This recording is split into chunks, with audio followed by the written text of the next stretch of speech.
Yeah, it's not great when mine's running. That's for sure. I just It's hand what you we the don't ratings. want. They read the news, figure it out. I don't know what I'm looking I have at. OBS open. I have Audacity open.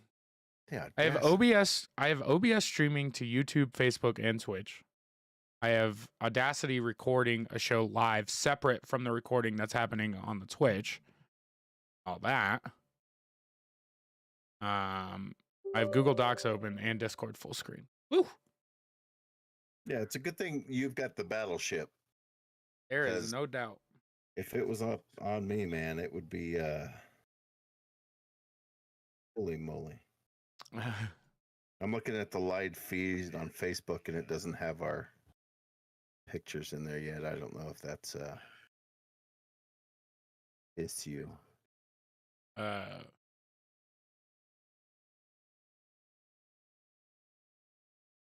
Oh, we got 2 people watching. Oh, that's probably you and me. it's not me.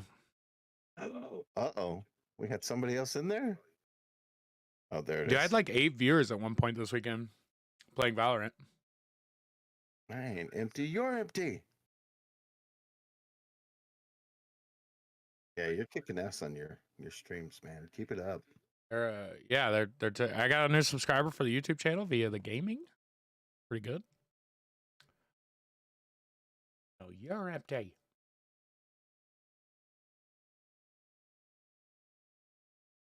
All righty then. Just double check this. Not catching me. That's awesome.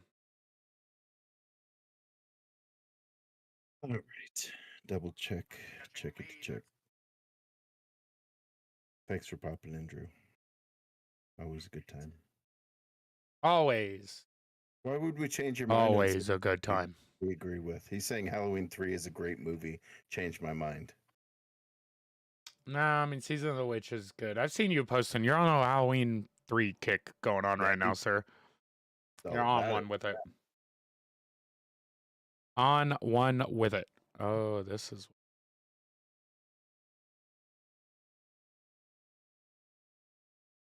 Yo. Yo. Yep. Get out of here. That should be good. This should be good now. Yeah. Yeah. Talk for me. Yes. So I've got exciting news. I can't wait to talk about it on the actual recording because, man, hot dog did it seem like it was just dog water. Then it turned around just to be hot dog water. So, yay, yay. Do you have the stream going in the background right now on your phone? Yeah. Okay, mute it. No, I'm gonna. Oh, okay. I was like, dude, I can hear shit like in the background. It's not good. I'm just throwing you off. Okay. Because that's what I do. I keep you on New news. That's good. I like it when you have good news. I ordered new lights for back here. Now I can get them to switch colors like while I'm streaming. Like this one is literally just stuck on one color. But I can choose different colors, but it's just one static color. I ordered a set of RGB ones that I could do other shit with, so it just can get a little fancy.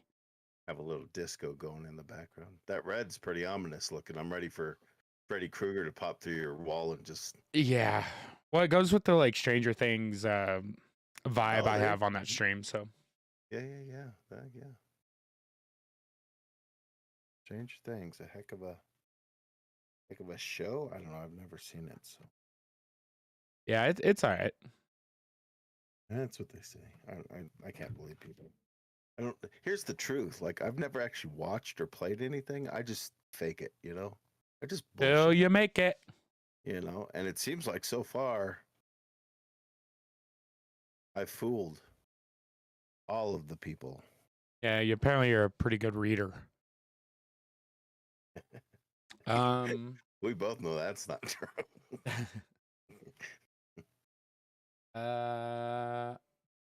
That's good. That's good. This is good. Mike's good. Check. This is good. I won't talk about BlizzCon very long. I'm tired of fucking deaths. The first two I don't know. The third one hurt. Yeah, that's why I listened to the Wham did, because I knew the first two you'd be like, all right. Oh yeah! Oh, look at those pit stains. Love it, live it. That's. Yeah, I'm awful because I spent the morning tearing down a shed. Oh yay, fun! I spent the morning getting drunk and watching football. Because I'm a different sort of man. I don't know what that means. I don't know. I should be doing stuff at my house too, but it's my birthday weekend, so fuck it. Jesus, we should be getting blitzed.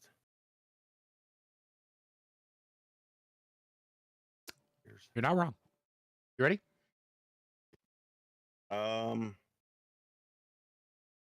Man, that's a tough question. Where do we begin on that? Yeah, I think we're ready. All right, I'm gonna head out.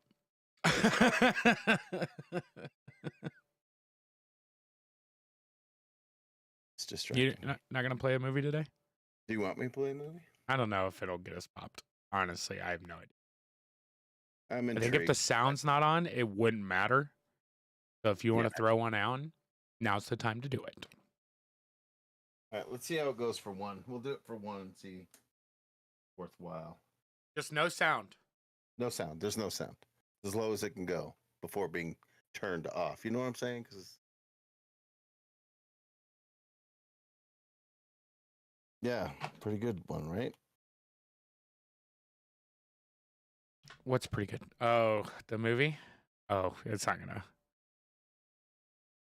It's probably. Yeah, it's. I don't know what it looks like anywhere else. This looks like some poltergeist shit going on behind you. Yeah, we'll see what happens. All right, let's get it on. Oh. All right. Welcome back to the Retronomipod, a nostalgia and pop culture podcast where we discuss things from our past, our present, and sometimes even our future. I am your hostess with the mostess. I'm repeating intros nowadays, but my name is Toby, and across this beautiful wide world of the internet, as always, I have my beautiful best friend and co-host. How you doing, buddy?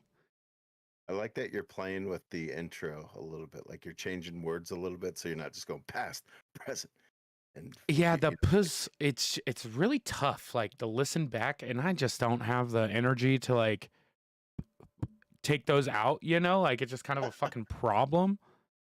Plus, I don't use like I know what is it, Adobe. I don't know, whatever the Adobe version of recording software is, has a very good way that you can do that. But I tell you, I don't have the time. I don't have the time. It's just not our style either. I don't think it fits with our kind of like. No, you got, you know, like yeah, you got to leave it a little raw, right? Like that's kind of the thing. Like it's a process, right? I'm never happy with audio stuff. There's no doubt. Even now, I'm like, it's my mic. No, it's just me not being able to fuck with the settings the way that I want to. Right? Like we're getting closer. The streams are getting better. Audio quality is doing what it's supposed to do, and it well enough. It's listenable and that's all that matters. I would say it's more than. I mean, yeah, it's at a fine standard. It's just not at my standard. Yeah, no. Ooh. But I don't know if we can do that because I didn't go to school for it. I'm a YouTube queen. YouTube queen. Yeah. Nice. Let's get into it with the weird question of the week. Do snakes only write in cursive? I mean, do they? Well, do they? No. No. Yes. No. No. No. Yes. No. Yes. Okay. Kind of. I think. Correct me if I'm wrong. Most of the time, when snakes are writing, they don't do the full loopties. They're more just squiggles. Like they look like the writing of a doctor that's writing you a prescription for some antidepressant that he thinks I probably need. You know? But like, is he really doing like the full like, loop-de-loop swoops? That's fair. You think they're a little too in a rush to like fully finish that S off, or just like I shorthand? think that's stuff? all they're writing is Yeah, S's. just a bunch of. Just that's yeah. They can only write the letter that they sound like. Oh, I think there's some T's in that one, but sizzle. I mean, if I ever hear a snake say sizzle, I'm gonna run because now we've I'd be got like, problems. They're I don't know. You becoming might. sentient. What if you know? What if you slowly are learning? What is it? Parcel tongue. And you're slowly Hell no, becoming. bro. Don't put that Slytherin bullshit on me. Yeah. Get that shit out of here. I'll be a Hufflepuff before I speak to snakes, dog. Motherfucker. No, I think snakes don't have hands. So, and it Whoa. depends. Okay, look, What? not to discriminate, it also depends on when that snake was born, right? The problem with the world today is they don't teach these kids. Or what's a baby snake called? Are they still just called snakes? Baby Like, snake what's is the puppy called. version of a snake? Just this. I think it's Slithery called a pup. snake. To be honest with you, I think the baby snake is. That's a shark, I know. Called a pup. You should have let me do that. Your computer's running on I know. dial-up internet today. It's called a snakelet. A snakelet? That is just the worst. Like a That piglet, is the worst name. Well, that's the greatest thing I figured out today. No, my God. Oh, it's too cute. No. When the eggs are soft, it's weird. I don't like it. But anyways, dependent on when that snake was born, maybe in his formal education, they thought cursive was bullshit and they stopped teaching it. So in that case, what would a snake? I don't think it would write in cursive. I think we've got cursiveless snakes out there, but the old timer snakes, they know. They can still read the hieroglyphs. It's almost like a thieves' cant, where you just have a very specific, like, oh, I can read this, but these kids can't. So Hey, that's for real. I mean, look, we've seen the memes. Cursive's becoming a secret language for millennials. I love it. I mean, it's better than, like, I don't know. Maybe the cool S will make a comeback one of these days. Maybe it'll be started by a young snake that wants to not be a snakelet anymore. Yeah, because that's a stupid name for a kid snake. It's like I'm not a snakelet, Dad. I'm not a snakelet anymore, okay? Dad. I've got my big boy things in now. Seek. You know what I'm saying? Like, I don't know. I'm not here to like put snakes on blast, but hey, how about you go back to the old ways? Dang. What am I supposed to say? Goddamn Gen X snakes. Fucking Gen X snakes. These little snake zoomers, dude. They don't even know. They're just fucking. They're ruining it for the rest of us. For all the rest but of us. Then again, those little snakes don't have snow days anymore. They have to do online classes at work. Oh. Is there a typing font that writes in cursive? I'm sure. I don't know. That gets into a deep well of fonts and stuff. I don't know. Maybe block letters. Let's just go block letters. Everybody should be able to read what everybody else is writing. Yeah. Keyboards really made people's penmanship go not. It's not very good any longer. It's not very good. You don't need it to be. You know, speaking of snakes, BlizzCon happened. BlizzCon? What is BlizzCon, Toby? You know, were we doing? I believe we weren't doing the podcast when I went to BlizzCon, huh? 2019? Oh, man. 2020? Maybe. Oh, maybe you went the year before we started. I went in 2018. Yeah, I think we started 2020, so yeah, it was a couple years. Yeah, so I went at BlizzCon in 2018. 2019 was the last BlizzCon year.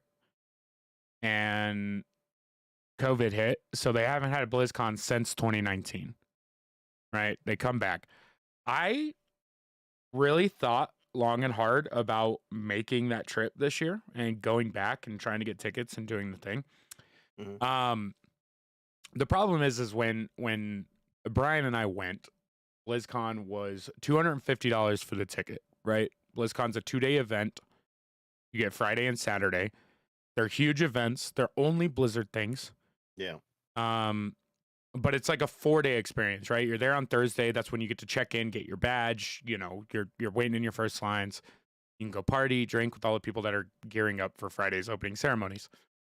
This year, when they released ticket prices, they were $300,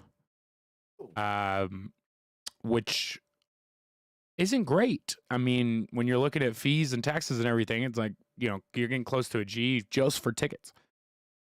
Yeah. BlizzCon is in Anaheim. I am in Colorado. That's now I have to add flights and Ubers or rental cars. So when we went in 2018, I rented a car. It was perfect because I wanted to go to the beach and I wanted to go to In-N-Out Burger. And I didn't want to have to pay to Uber from our hotel to this place, to this place, to that place, and carry luggage, or whatever, right? Yeah. So anyways, long story short, we said, fuck that. I'm not going. I'm not paying that kind of price to go to a convention. In hindsight, we probably could have. It would have probably been fun. But normally tickets are a pain in the ass to get, and I'm not going through the hecticness of buying tickets. With that being said, I looked after like the third wave released, which normally they only do 2. They did 3 this year. And I looked like 4 days after the third wave was live and could still get tickets. Really? Which this is the first time in BlizzCon history that the show has not sold out. Do you think that has anything to do with the acquisition? No. I think it has to do with, I mean, you can't say that because I think inadvertently, I think it does. Because Blizzard has not been on like the top end of people's, you can do no wrong list for a couple years now, right? Like they've kind of ruined a couple things that are supposed to be awesome, Overwatch included. The WoW expansion was really good. Like Dragonflight was actually very good. So they kind of came back on that. They're closing down Heroes of the Storm. They're closing down Overwatch League. So they've been kind of on people's shit lists. And I don't know if that has to do. Blizzard's still kind of its own thing. Like they work out of their own campus. They hire their own people. I just think that they've hit kind of like a rough patch. And people don't want to pay the price, right? Like it's an expensive trip. Everything at the convention is expensive. The hotels are expensive. It literally backs up to Disney World or Land, whatever one's in California. So like you're fighting with the Disney people in the beginning of November and like, this is the weekend after Halloween, right? So like people are blowing up at Disney. It's always the first weekend in November. So no, I don't think it's because of the acquisition completely. I just think Blizzard has been in a weird place, especially during COVID. And people just don't want to pay these inflation prices for no reason, right? For something that they've paid the same price for years. You're going to raise it $50. And if it's a bad BlizzCon, which, in 2018, the one I went to, it's still one of the trips of my life. But on paper, it was a bad BlizzCon, right? With the announcements, with what they were showing. This year's BlizzCon wasn't. Not much I want to talk about with this year's BlizzCon, except for the fact that for anybody that's familiar with WoW, they brought Chris Metzen back, who is like the chief storyteller for Warcraft. Okay. Left the company. He was like the dude, right, for a long time. And when he left to go do family, he did Ouroboros, did a couple solo stuff. Well, they just brought him back to come back to the WoW team for storytelling. Wow. So he did the Warcraft announcements. And they announced the next 3 expansions for World of Warcraft, which is like unheard of, right?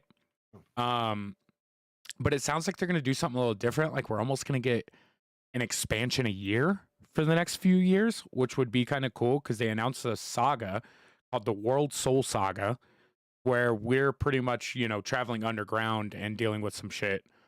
And I'm sure there's going to be a redemptions arc, but needless to say, I've resubbed to World of Warcraft. We are currently about to start leveling a demon hunter, so I can do some fun stuff easily. There's a new patch or new raid comes out. When you guys hear this, it'll be coming out today, Tuesday. We're recording this on a Sunday. And then next year we get the first of the 3 trilogy expansions for World of Warcraft. So that was cool. It looks really good. Their cinematics is always fucking killer. And other than that, like there wasn't a lot like crazy stuff at BlizzCon, which is kind of surprising. Like that was the big announcement. Overwatch said they're releasing a new hero that was playable that weekend. The thing that I've been playing a bunch is, excuse me, Warcraft Rumble. They made a new mobile game that's like a Clash Royale style game. played a bunch of that. Nothing for Heroes. They'd had some Warcraft classic stuff, so they're bringing World of Warcraft. I think it's Cataclysm's coming out now, and they're doing some like New Game Plus, so they're like kind of redoing what original World of Warcraft was in weird ways. Like they're allowing like mages to be healers and warlocks to be tanks. So they're doing some interesting stuff on the classic side. And then new expansion for Hearthstone. They always drop new season for Diablo 4.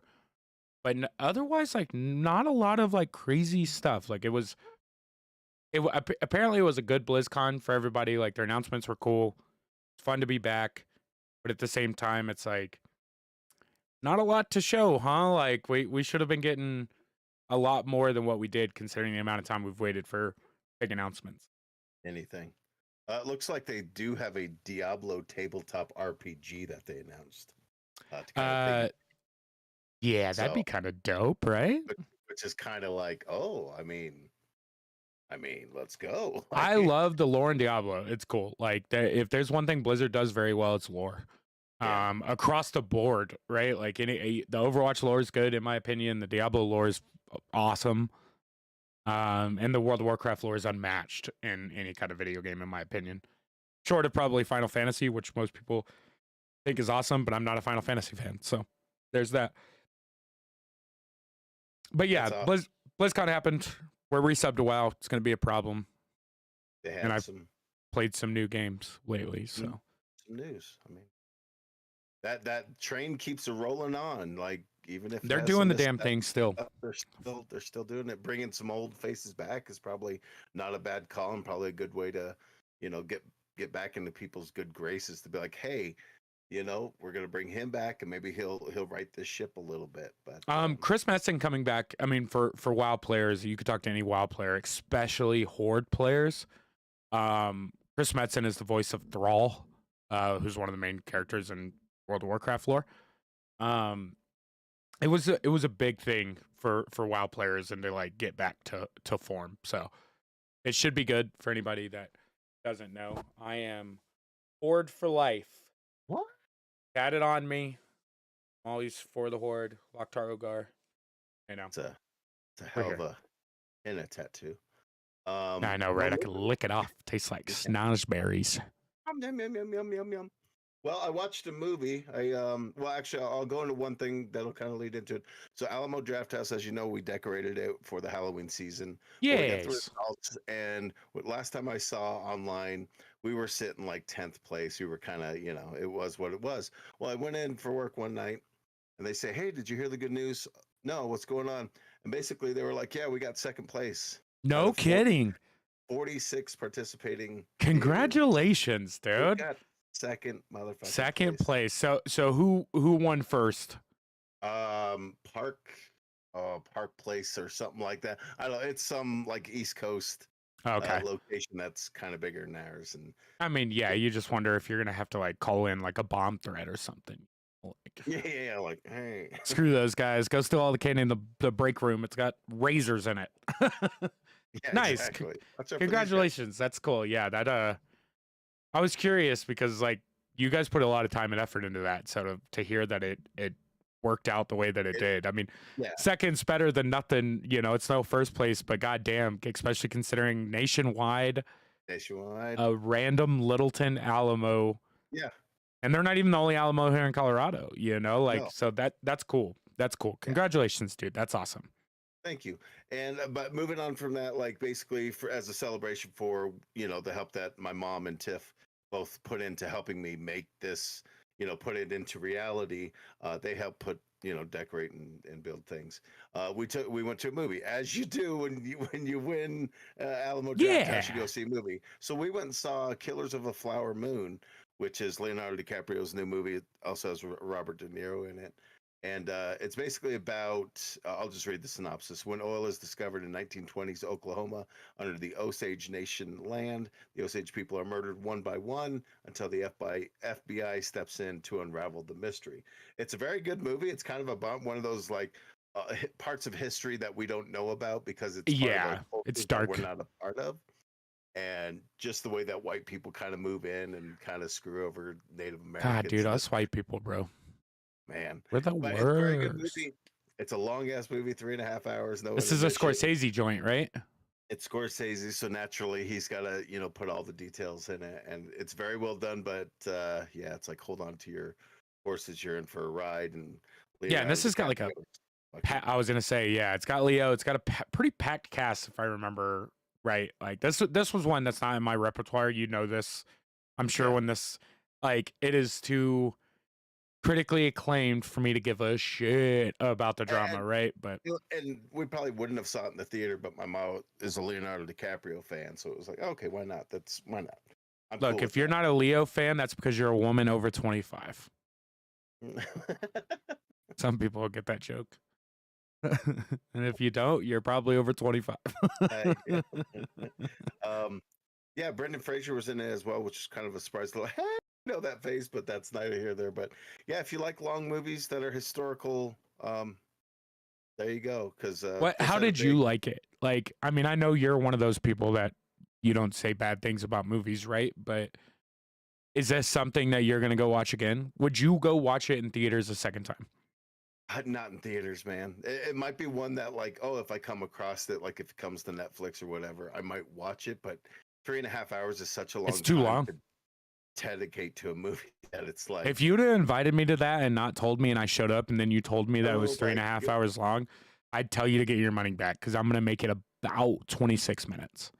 you'll be like, Oh, I'm done, bro. Because I imagine the Alamo's got the same, like, reclining oh seats, yeah, like you can get food. I'm going to get full. I'm going to drink a growler of beer yeah. and, that's going to be all she wrote. Like 3.5 hour movie. And I fell asleep during Bob's Burgers during a matinee. Like, if you think I can make it through a 3.5 hour movie, Yeah. you're tripping. Yeah, no intermission either. Like I remember going and seeing Titanic back in the day in the theater, and they had an intermission That's where they're because they had like, to change the reel. "Yo, yeah, that's true too." I guess, yeah, I guess that's the difference of 24 years is. We got an intermission when we got it on VHS too. At one point, it was just like, put in the second tape. Yeah, you got. Hey, do we want to go take a restroom break before we Yeah, pop in the second? now's the Yes, time. let's make some more popcorn. Let's do the thing. Yep. So, Refill your pee bottles. Do what you got to do. So, and then for Halloween, we decided this year that we were going to do more than just put out candies. So okay. we actually set up like bookshelves, more or less, and we handed out Okay. books. And we've gotten such an overwhelming response of positivity for like, oh my god, when the kids saw the books, they ran up there and they were so excited, more excited about the books than they were about the candy, but they appreciated the treat bags on top of everything else. So that was kind of a dope. That's a good idea. Yeah, Like, it, and it especially because you all can get kids' books like pretty cheap, dirt cheap. Like you if can not get. free from wherever, Like, that's Yeah. actually a really good idea. Daisy and I kind of talked about it this year where, like, so for the last 2 years, right, when we bought the house, it's the first time we've ever been able to have, um, we're going to talk about Halloween for a second because I actually got a bone to pick. Yeah. But I have been the person, especially with having Sasha, our dog, like she is not, I can't be opening the door constantly just, to allow her to just panic, right? It'd be bad as 4th of July. We turn the chime off in our house so that you can't hear the doorbell ring. Next year, she had mentioned, and I really like the idea that I think we're going to kind of kick it in the garage. Like we're going to be those old people on the block, like drinking in the garage. And then I'm going to set up my projector screen in the front yard and play Halloween movies, So like from dusk until 8 o'clock when the kids stop trick or treating or whatever. We figure we're going to set up the projector and like physically pass out candy to kids this, next year. So That's great. The problem is like trunk or treats, I think, are really taking over house to house trick or treating, especially with the way the world is now. We're not gonna either here nor there, but trunk or treats are gaining a lot of ground. So we got to bring back some fun to like the at home trick or treating. I say all that, but I have been the dude that leaves a bowl out on my front step because I don't want kids coming and knocking on my door consistently. And we usually hang out in the basement with the dog. So, we're kind of just chilling. Last year went great or whatever. had no issues, no problems. This year we set out the big bowl of candy, and I don't just set out Tootsie Pops. Like, you come to my house, it's got Kit Kats and peanut butter M&Ms and Reese's cups, and it's good candy bowl, right? I had no problems. Had quite a few trick or treaters come by, and Yeah. I Good come year up at this year. like I come up at like 9 o'clock, and I'm like, oh, I gotta walk out front, grab my candy dish, the chair that I set everything on, right, and walk out, and my candy dish is gone, Oh and I'm no. like, No. one of these little bastards stole my candy dish, right?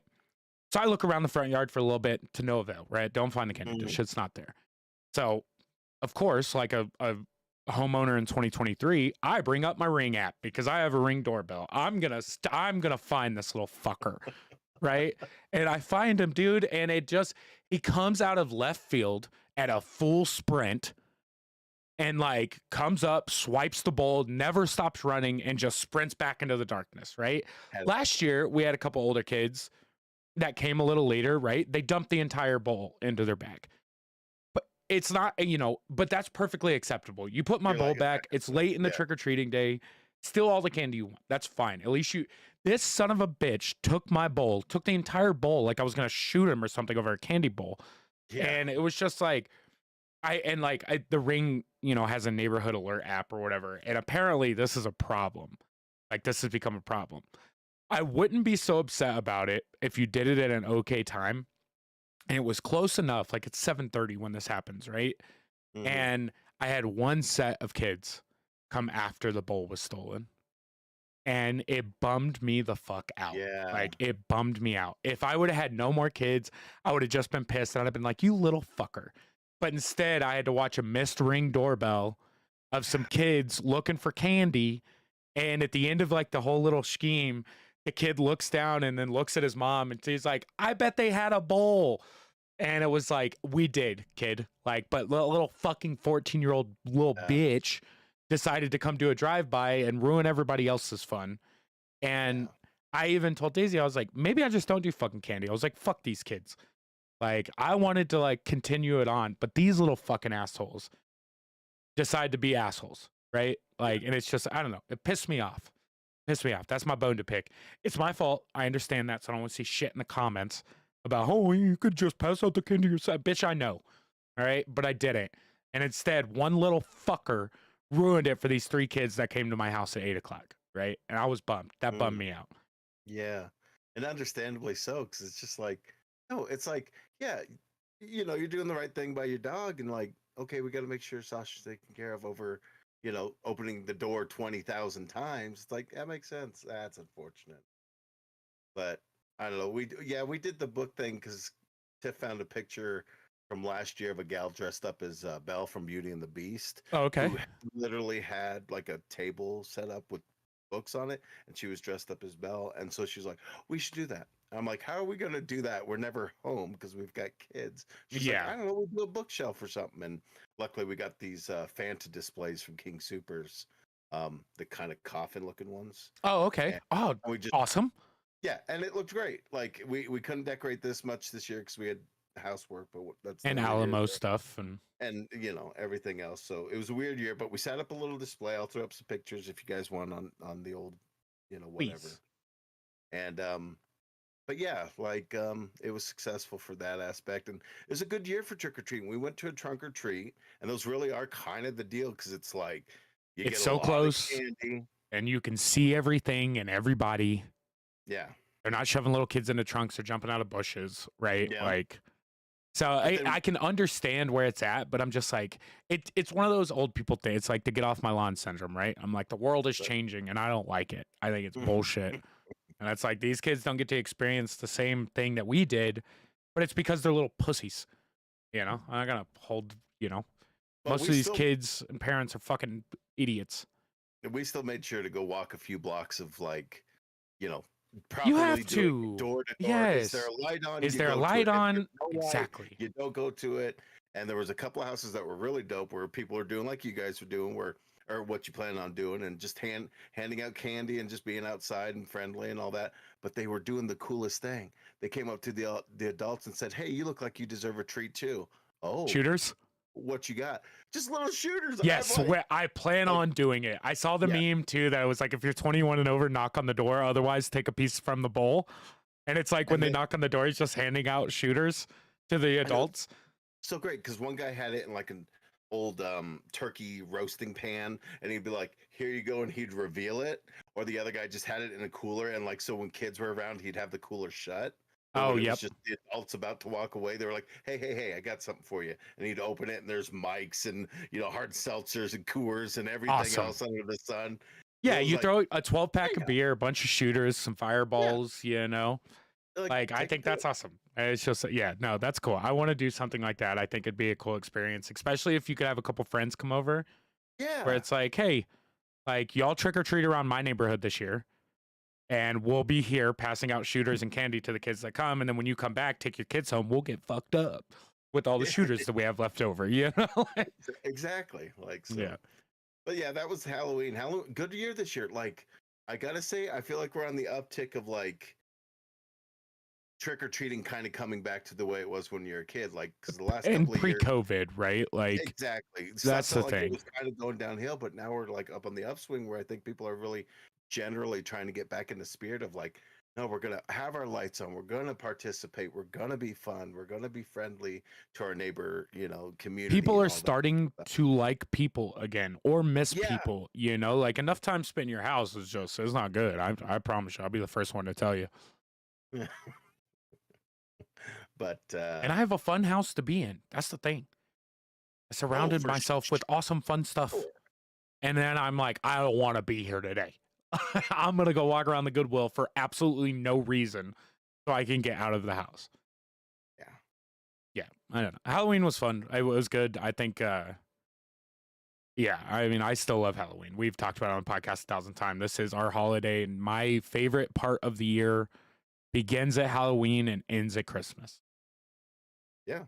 We're just Absolutely. banging the drum, right? Yep. Every We're in week. November. I've got a birthday in 3 days. My gosh. When this recording posts, it'll be tomorrow. So hit me up on my Instagram or go follow my Twitch channel. Tell me happy birthday, you bastards. Just because I'm old doesn't mean you don't get to fucking tell someone happy birthday. That's right. Take Yes, us say happy fuckers. birthday. But rolling along, we've got, the way I like to do, I like to bum you out I before fucking hate you. every I don't know why single we time still do we're gonna this. do it. Because I like to let people know that famous people or semi-famous people, or at least people I think are famous, have what is it, shed their mortal coil? Oh, I thought you were gonna say shit the bed. I was like, yeah, kind of, I guess. Like, Maybe, I don't know. Depends how they went. But the first off is Richard Mole, who you may or may not know from do not. the show Night Court, where he played Bull Shannon. Oh, is this the He's second Night Court in 2 episodes? what? Is this the Oh, second Night Court death in 2 episodes? did we have another Night Court? Oh, no, we did we? I'm pretty sure we Oh, just had one like 2 here we go. episodes ago. Let's see. Who did Continue we? on. Tell him I'll look it up. Yeah. So Richard Mole, he's he's known because he was like 6'10" or something like that, a super tall guy, great deep voice, but he was kind of he played a lot of the time the lovable oaf, right? Like the big guy who's just kind of like, you know, maybe not the smartest tool, but like had a heart of gold kind of thing. But he's been in a bunch of stuff. He was in Scary Movie. Okay. He's done some voice acting work as well. He was in Jingle All the Way, but I'm a cheerleader. That old horror movie House, if you've ever seen that. But yeah, just No. one of those guys who just you know the face probably more than you would know the name. One of those guys where it's like, oh man. Yeah, I swear we just talked about one. Maybe I'm tripping. I could just be tripping. But I swear there was another person. He also voiced Harvey Dent in Batman the Animated Series. That's cool. Oh yeah. Yeah, I should have mentioned that. Yeah. I swear there was another one before this guy. Like we just talked about a couple weeks ago. I could be tripping. It could be from a different show. I don't know. Yeah, when you put this one on there, this one he was 80. Goodness gracious. It's not bad for a run. I mean, look, that sucks. Rest in peace, good sir. Next up is Keith Giffen, or Geffen, depending how you want to say it. This guy was kind of a legendary comics creator. Like he created a bunch of. He worked for Marvel and DC respectively, and he created some of the most iconic. Some known, some lesser known, like Blue Beetle, Okay. Rocket Raccoon, Lobo. Like he's created some names, especially now that are like, holy crap, those are some heavy hitters. But yeah, so I had to represent that because sometimes we touch on comics Yeah, you're a and little comic nerd. little dorky stuff. But you know, you know, You know. The next one hurt me. you know, and yeah, this one was kind of one that was like kind of a surprise because like he's battled his demons like publicly, like he's had lots of ups and downs, but like it seemed like a guy that would be like, okay, he'll get over his shit and he'll be around for a while. But unfortunately, Matthew Perry passed away Yeah, just before 54. Halloween there. Yeah. Yeah. October 28th, he was 54. Like you said, he had his, even during the Friends, that's what I've loved the Friends series. I'm one of those people. Um, and like watching it the first time with Daisy, she was kind of explaining like some of the seasons he was on drugs, some of the seasons he wasn't. Hmm. He was clean, he wasn't. And like you said, he fought his demons. He's been sober for a long time now. Like 3 years or something. I don't remember, but yeah, I thought it was all on the up and up. And rumor has it that he drowned in his hot tub, and I don't know if they're releasing any more information after that.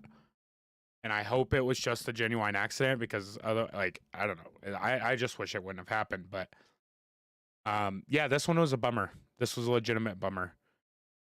And it happened we were at a Halloween party, and I was like, maybe I shouldn't tell people this because I'm bummed out, Yeah. I was like, Don't be that guy who's like, hey, you know who just died? well, I did that anyways. So I was just like, Yeah. oh, let's bring Like, down the mood a little bit. it's this guy's known, like, for good, for bad, whatever. He was known by many people, especially because of Friends. I mean, that alone, like, if you need to be known for anything else, just for that show, is like, holy crap, yeah, you're gonna be known for forever. Like, so Yeah. but, you Yeah, that sucks. let's see if we can get out of this Please. bummer of a bump. Um, Stranger Things. Now that the writer strike is over and the actor strike is getting uh, finished up, closed Wrapped out, up. whatever you Yep. want to say. There, that's the word. You know words. I don't. Um, they released the old Duffer Brothers have released a few images of upcoming scripts. Um, the first page was Stranger Things 5, episode 501, chapter 1, The Crawl. Ooh, right. Just some Okay. spoilery stuff, like nothing too crazy. And then the second one was, oh gosh. They have a little season 5, chapter 1, scene 1, darkness, the sound of cold wind, groaning trees, and a child's voice singing a familiar song. Ooh, right? Oh man.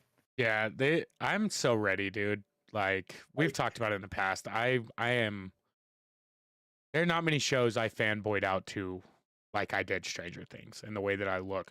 I will say, not to break subject a little bit, I am caught up on Goosebumps. And fuck, that show is good. Oh my god, that yeah. show is good. Once it wraps up and we both have watched like all the things, I think we'll do a goosebump like recap because I Hell think we'll yeah. like got Goosebump episode. yeah, just straight Now, goosebump episode. I know originally they were saying that this is supposed to come out next summer. Is that still the case? Do you know? Have they delayed this at all? I haven't seen anything saying otherwise, so hopefully because they had already planned so far out for the last season that it kind of helped them with the actors slash writers strike to keep them on schedule more or Yeah, man, it's like less. 2 years. Yeah, it's And I'm about sick of hearing about Millie Bobby Brown, bro. Like, this bitch is really getting on my nerves. so she's got a new movie coming out. This will lead right into the next. Netflix had their Geek Week. She has a new movie coming out called Damsel, which is basically she plays like a princess, if you will, Okay. and she marries a prince. or maybe she's not a princess. I don't know. Couldn't really tell from the trailer, but she gets thrown into a pit and then she has to survive. What? When? So, Oh no. and it's What called was it called? Damsel, Damsel. Damsel, Damsel, and it's got Oh yeah. Billy Bobby Brown looking like a beat up Like a princess in it. So, princess? yeah, Yeah, I don't know. She came out and was talking about how she wishes Stranger Things would wrap up because it's preventing her from doing roles that she wants to do. And it's like, first of all, have some fucking respect yeah, because the only reason you're getting roles is because of your role in this show. it's truly, And I've watched your other roles, i.e., Kong. And guess what? You should stick with 11. I'm just saying, like, I'm not searching you out. Even though I did hear, what was it, Enola Holmes? yeah. I heard that one's pretty good. I'm not trying to bag on her. I'm just tired of hearing people bitch about the things that made them who they are and A how they're little, say it's just like fuck you. Like you should love doing that show. yeah. I hate the fact that it's taking 2 years because these kids are in the middle of their growing age. We're gonna have a fucking adult Stranger Things, which doesn't seem nearly as cool, but Yeah, they're already all pushing their 20s at this point. It's like, all right, like, yeah, um, like calm down. yeah, it is what it is. So yeah, the Geeked Week is just kind of a schedule lineup of kind of planned, or stuff that might be coming out sooner than later, for Netflix. So I thought I'd go through some of these and kind of just throw out like what they are roughly. Damsel is probably the first one that sticks out.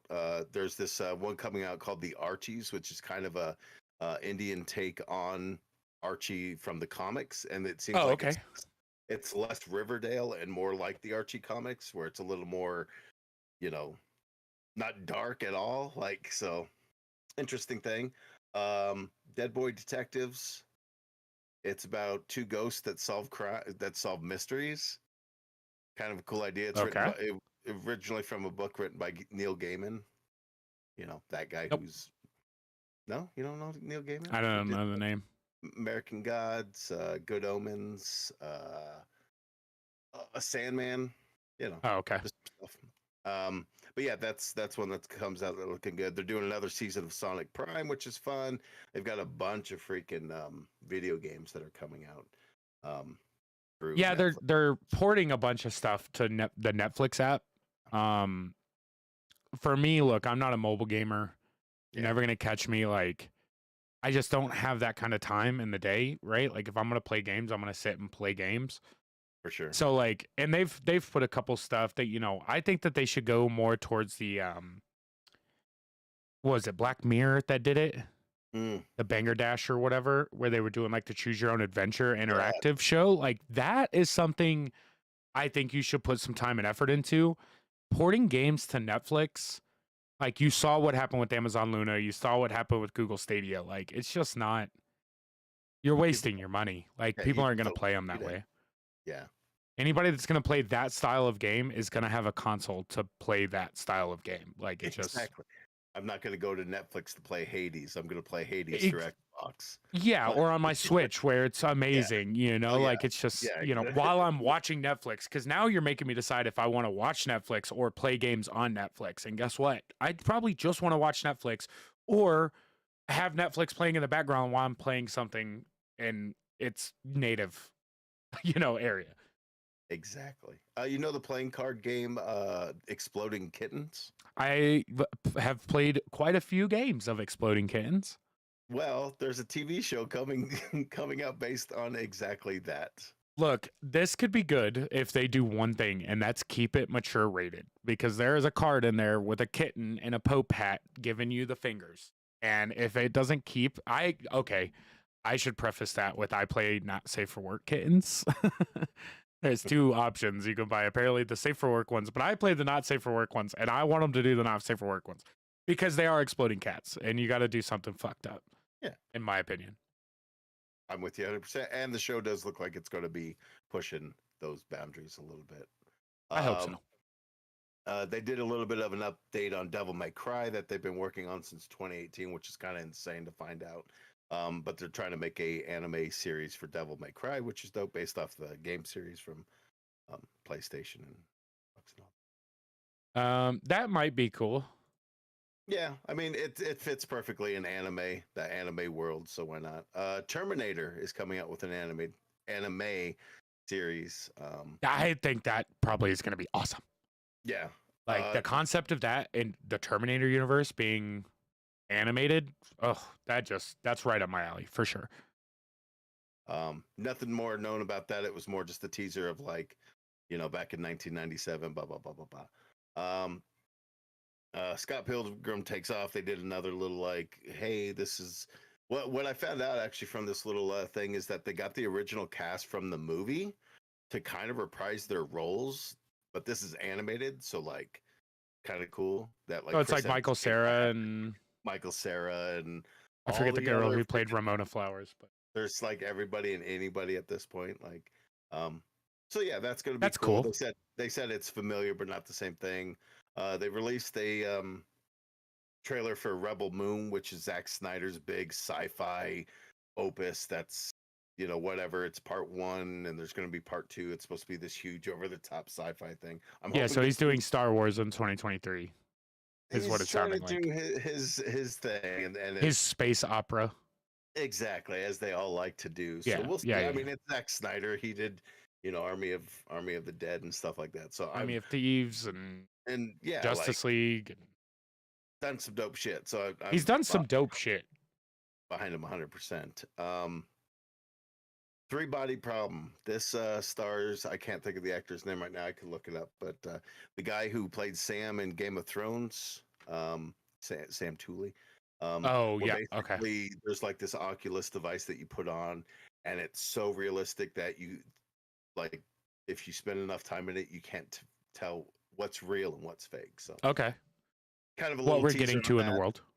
Yeah. The Brother Son stars Michelle Yao. Looks like badass kung fu, her being a mama kicking ass. Okay. I don't know what else to say about that. Obliterated looks like some kind of FBI. They steal a one of those drinking buses, that you can rent out and you can drink while Oh, you like ride a around. party I don't bus. know. It looked weird. I don't know. Julie Roberts got a movie coming out, end of the world movie called Leave the World Behind. It stars Ethan Hawke and Marisha Ali as well. That looks interesting. Okay. I like the concept. I like Into the World movies. Yeah, Right. I'm a and big fan of like uh yeah, the day the earth stood still and exactly. there's something about it like post apocalyptic that lead Hmm. up to everything is gonna go to shit. And it's like, what's the point of surviving anyway? Because, you know. Yeah, But I yeah, like yeah, that. yeah. The I like stuff that that. leads up to it, not necessarily the stuff after it. Yeah. After it, yeah. Because it's like, oh, you survived. Good, awesome. The world sucks. Like, I want to know how you did it before it sucked. um, let's see what else do we got. We've got Masters of the Universe Revolution, which is the ongoing series by Kevin Smith that has. And he's still writing that, correct? Like he's I still got believe his hands so. in that? Yeah. Yeah, I believe so, and it's got That's Mark cool. Hamill as I well. like that cartoon. It was good. It Yeah, I was thought it was enough for me great. to watch it. Let's see. I'm gonna scroll down. They have more Witcher anime You stuff know the coming. one that I want to hear about, and I want to hear your opinion on. Which one's that? The Avatar: The Last Airbender. Oh yeah, yeah. I don't know. I'm excited for it, man. I know like the last live action one that was done by M Night Shyamalan wasn't real Their well casting received. was dog shit. Like, Just the and this thing with one, that was the one thing that they like. Look, it had its moments where it was cool, right? Like there's no doubt that it had its moments that it was cool, but the way the actors portrayed some of the characters just wasn't the way that it was supposed to. yeah, And then that in turn made you really like focus on the fact that you casted the wrong not yeah, only like I'm not saying that they were bad actors and actresses, but like there's a style that you should have stuck with that they just completely went away from. like nope, And it was kind of like a Bollywood version of what Avatar would have been if it was made there, not here. yeah. And So I think the problem is there was a lot of like studio interference with that as well. So it's like you got M Night Shyamalan, who's a great director by all accounts, but then is you're also he? he really is like. But his problem is that once you give him too much of a budget, he does better in confined little small independent movies. Once you give him something a little bigger, then it kind of falls apart. Like, go look at his catalog. He's got some great stuff. Then you look at around that time when he starts getting these bigger budgets, they're not great movies, but then he starts getting back into like Old, or some of these Yeah. ones after the fall, and you're like, oh, smaller movies is where he belongs. But Yeah, I'm curious. I don't like this zone we're in with them wanting to make live action versions of animated shows. yeah, They're doing it with Gargoyles. I'm sure we'll be talking about that before too long. As much as I love Gargoyles, I would rather you just reboot the animated version. I just don't right. need a live action version, especially of something that you can't mimic that well. Like, how are you gonna do Goliath live action? Um, I it's don't just gonna understand. it's just gonna be animated anyway. At the end of the day, it's just gonna be CG instead of hand drawn. Like Yeah, it's a weird thing. I say the same thing with Avatar. Like, yeah, I'm gonna watch it because there's only one Avatar that gets watched in this household, and I promise you, it's not fucking full of blue people. Um, but it's still one of those things where it's just like I don't need this. I don't need this. Stop wasting your money on this. This is where it sucks when you have people in this world that make $0 and yet they're blowing millions of dollars on something that literally no one has Yeah, asked for. yeah, yeah. Bring me more Korra. I just bring me more of the animated show and story.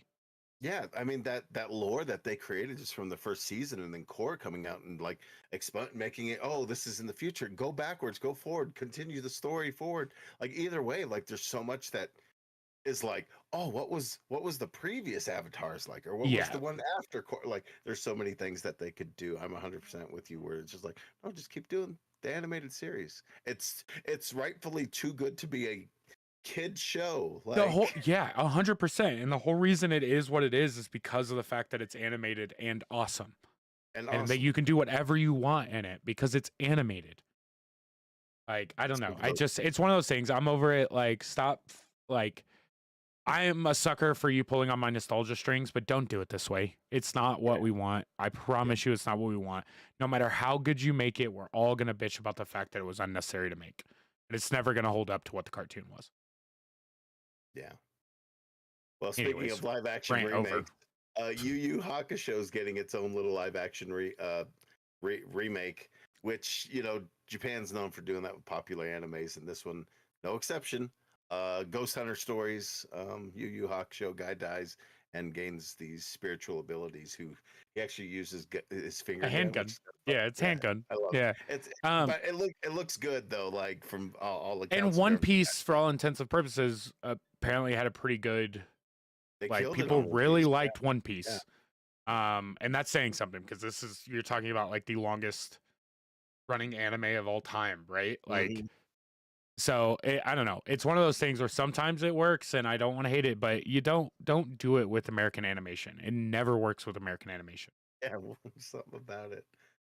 We've got more of Castlevania coming, so if you like Awesome. the They're amazing. animated stuff there, they're doing a Tomb Raider The Legend of Lara Croft coming. So Is that one live action? no, this one's animated. Okay. So See, I look, Castlevania is, in my opinion, the tip top of Western animation. it's Right? so Like, wild. I think they made that show everything from the art, the voice acting, the storyline. And if you're any bit of a Dracula or a Belmont fan, it's everything you want in an animated television show from those games. Yeah.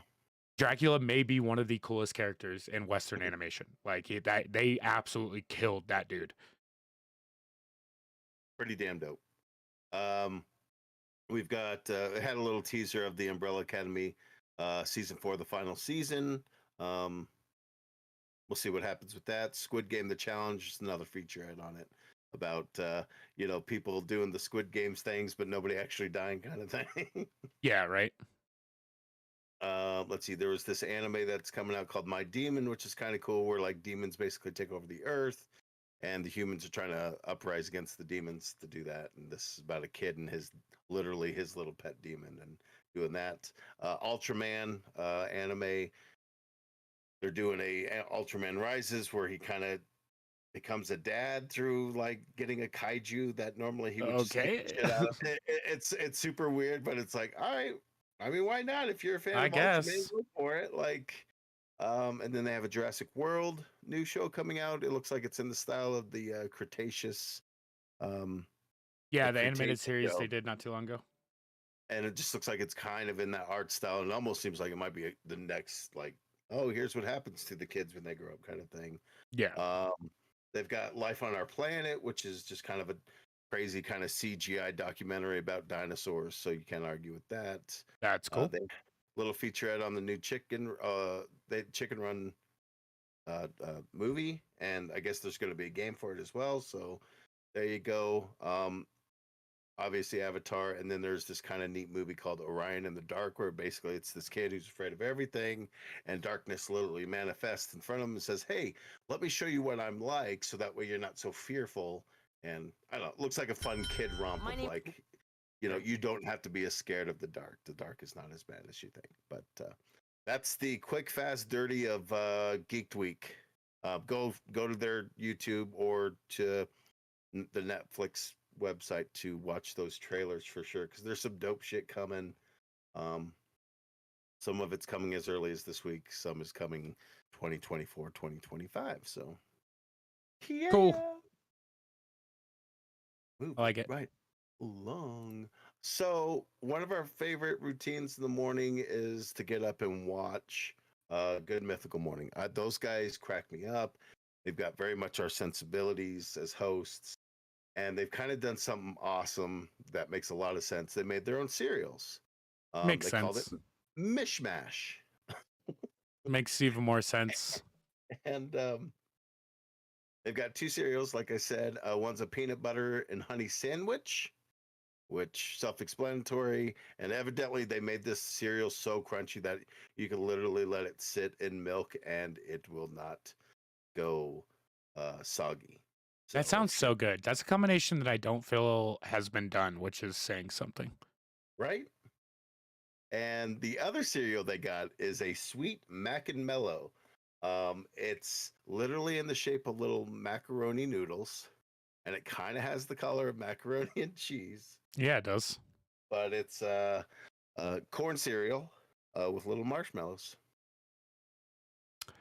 Yeah, they are $10 a box. So Well, you get 4 boxes for $40. This is cool, but guys, like affordability on this, it's not merch at this point. Like it's eating one-time use. $10 a box plus shipping if you don't subscribe. Like that's steep.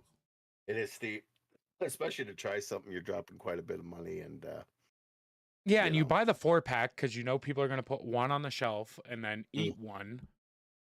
Which now you're literally just charging collector's prices for something that like you want people to eat and rebuy to the point where you have a subscribe and save. I'm a big fan of GMM. That this is a little much in the sense of price tag on it. Yeah. $5 flat shipping, which I mean I guess isn't. Do we try this? Do we order this? We have to order this, right? You're gonna order this. At some point, I probably will, but it'll take some convincing. Or I'll just order it and be like, well, That's a forgiveness, not permission conversation. Yeah, exactly. That's, I did a thing because yeah. We'll just split it. I'll give you $20. You buy me $2. Yeah, exactly. And we'll just be like, all right, here we go. And I from all accounts, I hear it's good, but like from all the people I've heard it from are all people who work for them. So it's kind of weird to go like, I mean, I imagine it's good, right? You make it sweet, crunchy, put it in milk, call it good. Yeah. Plus, they are doing the things that we would love to do, right? If you and I could do a fucking 15-minute morning show every morning, that would be. Dude. But these two dudes are just. I watch a lot of GMM too. I get caught up watching it randomly, like, oh, international snack test. I'm like, yeah, I'm in. Like, they do the stuff that like I wish we had the endless bottomless pit. It's called time. It's called time. That's what we're missing. That's what they have. They have time to do it. We don't have that. Yeah, I work hard enough to where I could, in theory, buy a lot of the stuff that they're getting, But we just don't have the time. Don't have the time. These heavy eyes gotta close. I know. Well, Crocs debuts McDonald's Grimace shoes, and Fuck fans you. have thoughts. As we do on here, we like to showcase the latest and greatest crossovers, and this one is no exception. McDonald's has teamed up with Crocs and their gibbets to. The fucking gibbets, dude. They've got these Grimace ones. They look like little slip-on ones. Yo, the Grimace Birkenstock style, though, these kind of go in. I'm not gonna lie. I kind of fuck heavy with the Grimace ones. I could rock these 100%. Not without, like, I would take away the gibbets. If for anybody that's not watching the live stream, which you should be, one shoe has like Grimace's face on it, and then the other shoe has stupid gibbets. Like these stupid thing. It's like a full size and a yeah. Like the face one, I'm not mad at. The other ones, it's like, get the fuck out of here. These look kind of. I fuck with these. They're good. And then you scroll down and there's Birdie. Remember Birdie? Yeah, yellow French fry gal. Was that her representation? Was she supposed to be the oh hey, eat fries? No, that would be the fry guys. Is she the chicken nuggets? Chicken, yeah, I imagine chicken because it's a little cannibalistic, I guess, when you start thinking about it. They used the bird as their mascot for the chicken nuggets. These ones suck, and for multiple reasons. The gibbet that they decided to add onto this one is a picture of a little girl. And you know what I probably shouldn't have on my shoes when walking around? Little girls. Little girl. Yeah, I mean. Yeah. Oh, the Hamburglar ones, though. The Bamburglar ones are more like my the God. damn burglar. The damn burglars. These are kind of dope, too. Rubble, motherfucker.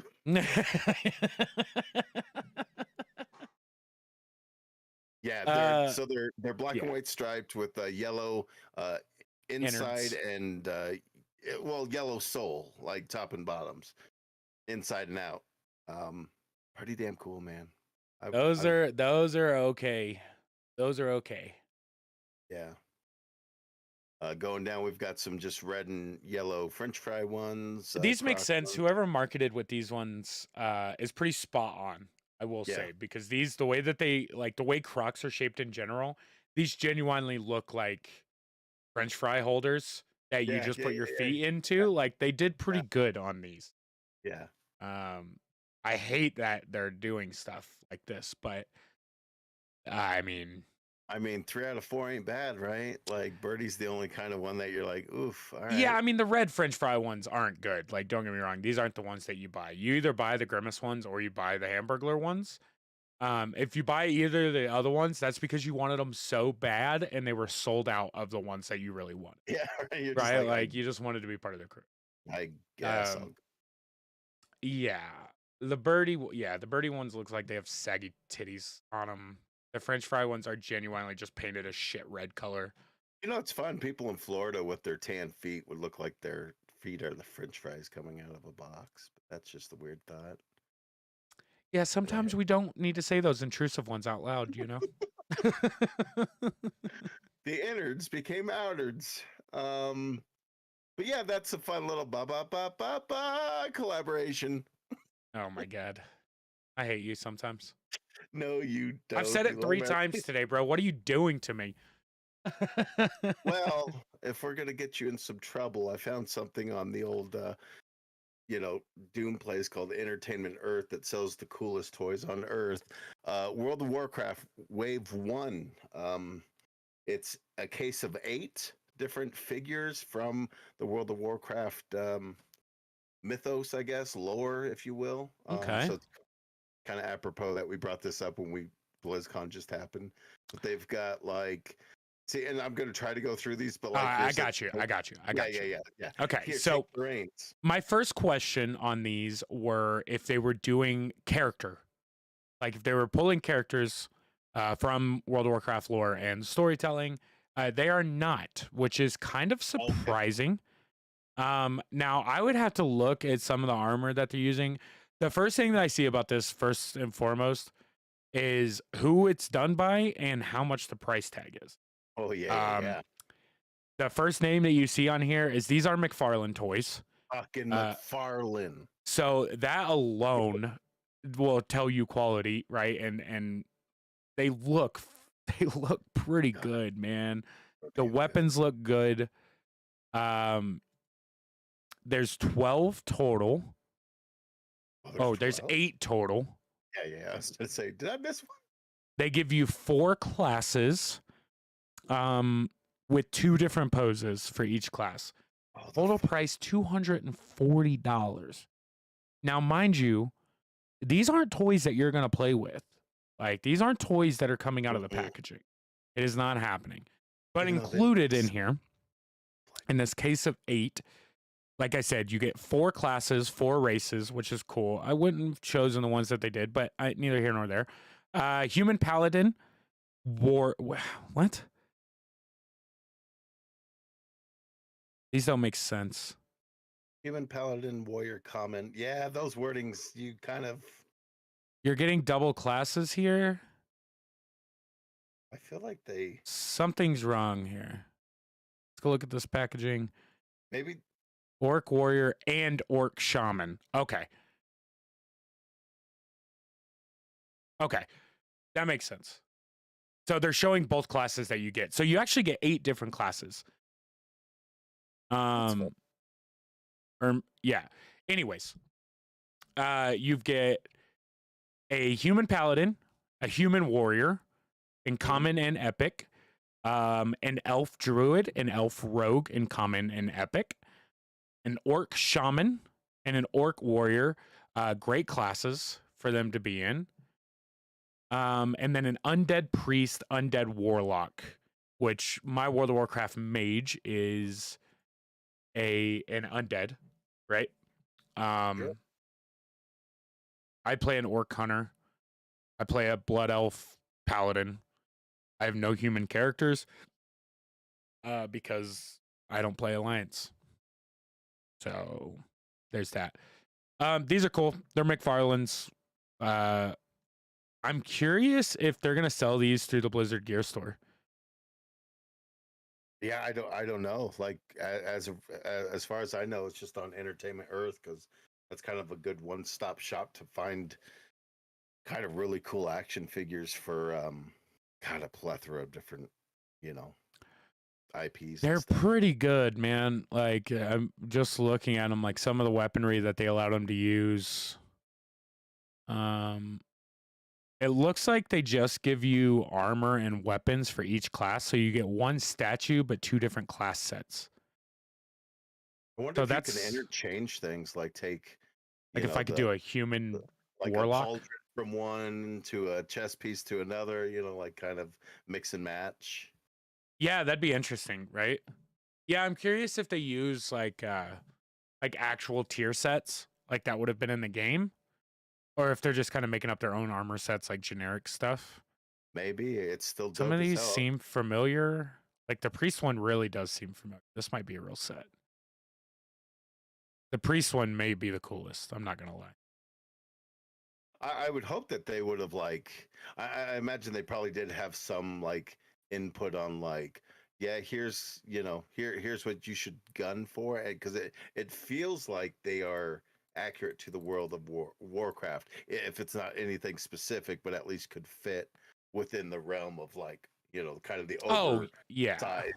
shields and swords and everything else. I mean, it is But the best fantasy. If there was a fantasy world that I'd want to live in, it would be Azeroth. But that's just me. But yeah, 240 That's bucks. You cool. can have 240 different bucks. statues, and it'll ship to you in January. The only stuff I have that's worth any bit near what that is the collector's editions that I have, the World of Warcraft collector's edition. But they're bookshelf props pretty much the way that they made those, but they're still not this pricey. Because these are ones that I'd want to display, but for $240, there's a thing, and I think it's still around, and I may get the name wrong, but I think it's called Hero Forge, where you could Yes. actually take, like, I could take my mage in the armor set that my mage is wearing and give it to them, and they will 3D print me my actual mage. Yep. And like at that point, I think that's still cheaper than what this is.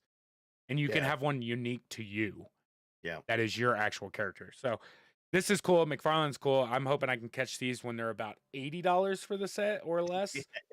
Find You the know? clearance section in a year, Yeah, and you'll 100%. be So able to it's find cool those that too. McFarlane's getting into stuff like World of Warcraft. I think WoW's really having like a renaissance right now. Like there's some people that have never played WoW that are getting into it. It's starting to have a big comeback on Twitch, which is cool because it's World of Warcraft. It's one of the greatest games ever made, whether you've played it or not. It genuinely is like one of the greatest games ever. Yeah, can't argue with that. Moving right along in the realm of fantasy and another crossover. What? Uh, Doctor Squatch, the soaps, has teamed up with the Wizarding World, Harry Potter, and they made a collection out of it. And there's kind of two different things you can buy. You can buy the Harry Potter collection, which comes in this kind of cool book looking thing, like a Harry Potter book that opens up, and then you've got the 4 different soaps that represents each house: Gryffindor, Slytherin, Hufflepuff, and Ravenclaw, respectively. And yeah, so you could either buy the big collection thing, or you could buy just the bars of soap as a 4-pack. Let me ask There- you: What's up? Are you a bar soap user? Oh, absolutely. Are you? Yeah, I'm not. you like your gels and your I'm a loofah and body wash kind of guy. yeah. Yeah, I don't know why, but I've tried to go back and like use bar soap, but there's Mhm. something about like not seeing like the lather or the time it takes, I guess, to lather, and I feel like, especially for me, I get dirty. Like the loofah is a good scrub Oh yeah, yeah, yeah. method. Whereas like a bar of soap, it's just like sliding over my body. I don't feel like it gets me clean. I don't know. That's what I like about Dr. Squatch is that the lather is insane, and they put little grit. So if you want stuff that has like a heavy grit to it, like where you feel like you're getting clean, Like they it's got a add stuff. pumice. Yeah, they've got stuff in it where you're like, oh yeah, I'm taking off the dermal layer so that way I know I'm getting clean, Perfect. and it smells delicious too, which is So good. going through these real fast, you have Brick of the Brave, which is the Gryffindor soap. It is spicy and warm, inspired by the Gryffindor house. It smells like a crackling fireplace, and it has heavy grit, like you said. Crackling fireplace. I'd like to smell that one. Yeah, right. This one, I don't know what this is going to smell like. Apparently, Ravenclaw is Grit of the Genius. It says blue passion flower, but this description says smells like top of the tower. Grit level light.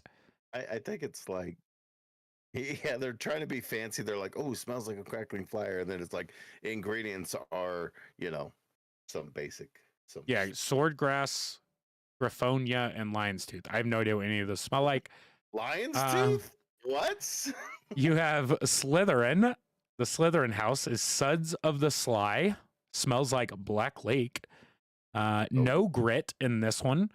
yeah. They're little slimy pieces of shit over in the Slytherin house. Snake grass, skullcap powder, necklace pod. What are any of these things? Yeah, it sounds like you're creating a potion, like you're in the potions class, and if you add them together, you'll get this brick of soap. Yeah, I don't understand. And last but not least, the Hufflepuff house smells like freshly baked goods. Again, doesn't make any sense. Grit level medium. It's got cup plant. Don't know what that is. Badger yellow oats. Don't know what that is. And pumice. I know what that is. Hummus. I don't think pumice has a smell, but I'm not here to do.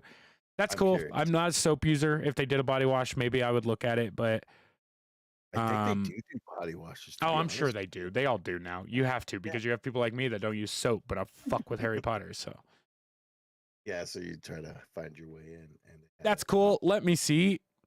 Harry Potter collection, Yeah, which 38 bucks for the includes collection. collector's box, Brick of the Brave, Suds of the Sly, Grit of the Genius, Lather of the Loyal. You're not even giving me like a little pouch for it to go into or something, And the 4-pack is 32. So it's literally $6 extra to get the box set. Well, I don't know what you're gonna do with the soap box other than stand on it and yell obscenities. Yeah, you're just kind of like, cool, I got a fun soapbox, but I got a cool soapbox. I'm gonna put sex toys in here. when it's time to update our subscription, when we need some more soap, I'll let you know because I probably will order these. And they're really good about not making these limited edition. Like once they introduce um They make new enough to collections, reorder. like because they still have Star Wars one, and I think I did a review on that a year or two Oh, okay. ago. Like, yeah, so they stick their stuff around. They've got a Marvel set as well, so like they're starting to get into that game as well of having these fun collaborations that you know, it is what it is. Mountain Dew is doing what Mountain Dew does and just being awesome. And, This is cool. just just Mountain Dewing around. They're bringing back the old classic citrus cherry game fuel that came out with the original Halo 3. Yeah, so Game Fuel would have dropped with Halo 3. Yes, that's the Um can tell you that I drank more of this than probably any other soda since Code Red, right? Game one. Fuel did 2 different releases as far as I can remember. I'm sure they've done more than that. The Halo 3 release, and they Mhm. also did a collab with World of Warcraft. Yeah, and So that's that cool. goes along with the news that's dropping now because they're actually coming out with a collaboration with the late Diablo 4, Yep. a Mountain Dew Game Fuel Mystic Punch. Yep. So it looks like they're doing Halo Infinite with that citrus cherry, I believe is original flavor. Mm, With the Halo edition. sure. Yeah, it debuted in 2007 along with the release of Halo 3. And then the new Game Fuel Mystic Punch flavor. Both of them offer rewards just like the original did. Yeah. I know the originals were XP, which you wanted. Or no, maybe the originals weren't XP. Halo 3 had a different rank system than that. Yeah, I imagine these just come with XP codes or something for Battle Pass. We will be trying both of these, and chances are we'll have 2 unopened ones on my shelf somewhere. Right. This is cool. I'm glad they do stuff like this. Like, hey, just play to your audience, because guess what we're gonna do? We're all gonna go out and buy it. Yeah, and they'll make just money hand over fist. Yeah, I play both of these games, so there's gonna be a session where all I do is drink vodka and Mountain Dew Game Fuel. Yeah, no. So it's gonna be that's cool. I like this. I'm okay with them doing this. This is look. This is how you play on my nostalgia, right? Bring something because in 2007 I'm 17. I Yeah. am playing the most Halo. Like, I mean, I'm talking 8 to 10 hours a day of Halo 3, and we are chugging game fuels. Warm, cold, flat, it doesn't matter. Like, just smashing. So this is definitely going to put me in a place, right? Especially wintertime, hanging out in the house, playing video games. The minute I take a sip of this, I'm immediately nostalgia hard on. Like, immediately. This is like smelling fresh cut grass, bro. Transported back. Yeah. But yeah, This is it's cool. fun. Yeah, it's something that has to be said. It says that it dropped on November 6th, so it should be out there readily available. But I have yet to see it in store, so it makes me wonder where we have to hunt that down. But that'll be something that we'll have to do. So keep an eye on the old YouTube to see our reviews if we can Oh, get a this hold of. is actually awesome. Real quick, I just want to burn through this for anybody that's especially a Halo fan. Alongside the release of these sodas, Mountain Dew is also celebrating the return of Game Fuel with custom Halo Infinite Forge-made map called Critical Dew Point. It features Easter eggs for diehard Halo fans to find throughout. Critical Dew Point will be a part of a Halo 3 refueled playlist in the game that launches November 14th, so next week, alongside Season 5's Operation Combined Arms.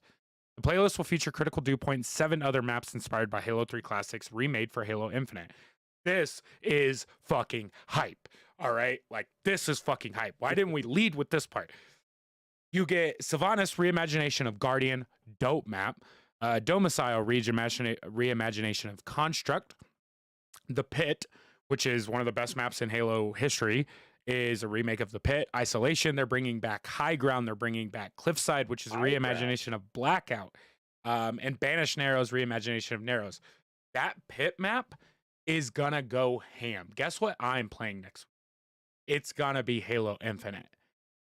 So check the stream out because it was gonna be Valorant and World of Warcraft, but now it's probably gonna be Halo. This is some of the best times of my life. There's no doubt. Like, It's so great. I look at 2007 and just the sheer, like, there's nothing. Like, it could make me tear up thinking about what that year in Halo 3 meant to where my life is now. That's cool. It does not say what's going on with the Diablo stuff, so I imagine they're just bringing out stuff for Diablo. Maybe in-game Yeah, stuff. I don't it's know. in-game items that you can get from. I don't know if you're collecting points from drinking the game fuel stuff, but it's like rewards includes Amethyst Spellbook, Amethyst Sledgehammer, Amethyst Slasher, and Amethyst Crossbow. So, there's some fun things, additional content you can get from drinking either one, but the Halo one sounds like it's more of a bigger push, a bigger deal, if you will. Yeah. Yeah, that's cool. So, friend of the show, just kidding. I wish it could be an actual thing, but it's not. Matthew Lillard, big fan of his for years and years and years and years, has his own whiskey that's inspired by Dungeons and Dragons. He's huge in the worlds of D&D, for those who don't know, and he basically has this brand called Quest's End that's it's inspired by different classes and stuff. This is cool. Yeah. First of all, when you go to this website, if you're of age to visit this website, it has an option. It says, please verify your space or your age and species. Type my age in, and you have a bunch of things to choose from, which this is very unique in this. You can, excuse me, you can be a human, a halfling, a gnome, a dwarf, an elf, a half elf, and a half orc. So we are putting in my birthday, and I am going to be a half orc. Let's see what happens.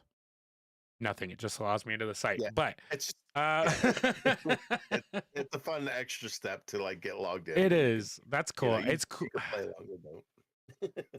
longer, that's cool, man. So there's different classes that you can get. So Paladin +1. I just entered my. Ooh, it's pricey. Yeah, well, I mean, it is what you expect it to be. It is. Okay, so it's distilled in Kentucky and Indiana. I'm curious on what. So for people that don't know, this is a blend of straight bourbon whiskeys. I think it's changing now, but before, to be able to call your whiskey a bourbon, it was distilled in the state of Kentucky. Original bourbon comes from Kentucky, not anywhere else. If it wasn't distilled in Kentucky, it wasn't bourbon. Now that is changing a little bit. I'm curious on where in Indiana it was being distilled at, because where I'm from in southern Indiana could easily be a part of this. Interesting. I don't know. Maybe I'll look for it. But about telling you who their makers distillers. Yeah, I'm definitely curious. Contact. Nope. This is cool. I would definitely. The site's got so much fun things to blow.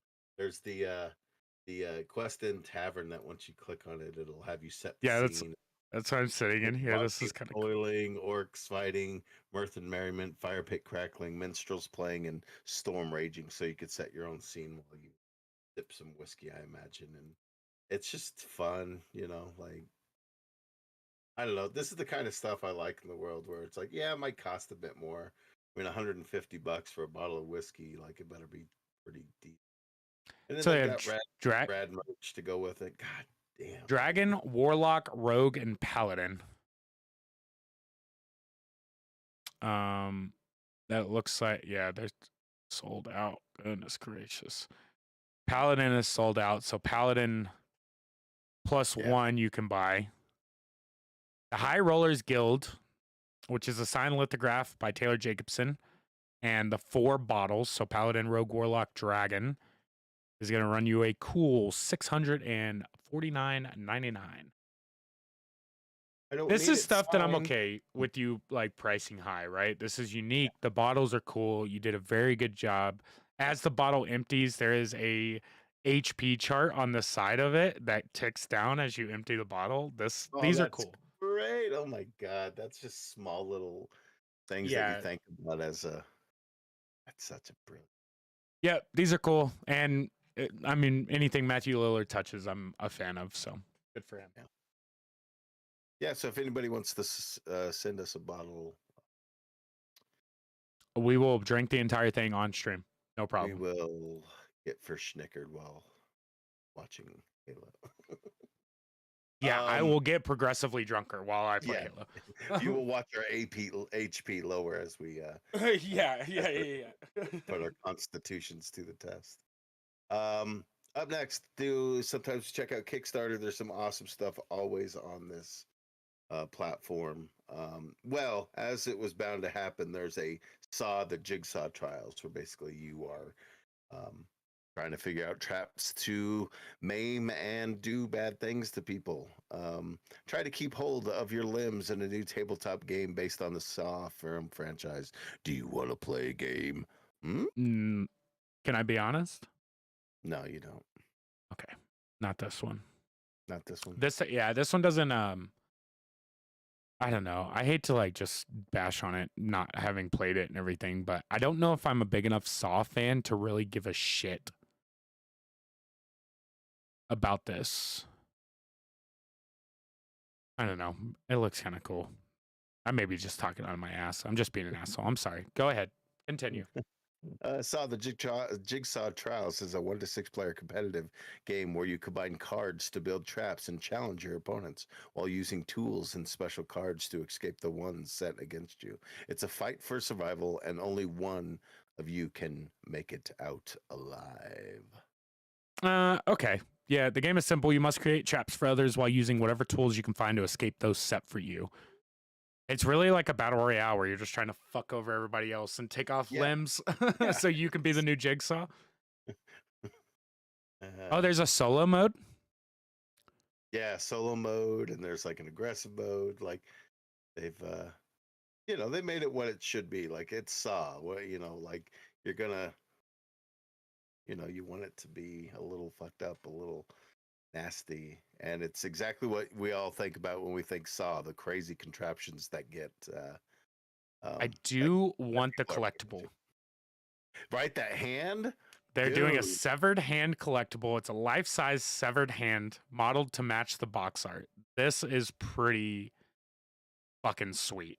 It's like what, $25 more for the collector's edition. So at that point it's like, yeah, I'll take the upgraded box and the cool collector weird severed hand. Yeah, it looks awesome. But 123 game cards, 64 damage tokens, 6 character cards, 1 Saw token, 6 character jigsaws, which you just kind of piece together, 6 workbenches, and yeah, it's just, I mean, it was bound to happen at some point. Somebody was going to get a part of this IP and be like, we want to make this into a game, as they've done with Dead by Daylight and other things. Yeah, I mean, look, they got their goal. $12,222 goal. They are currently sitting at $126,723. 1,800 backers, 17 days left on the thing. So if you want to back it, it's still available. So good for them. I mean, this is one, I already have enough board games that I don't play. And again, for me to want this personally, I think that I would have to have a little more interest in the actual series itself.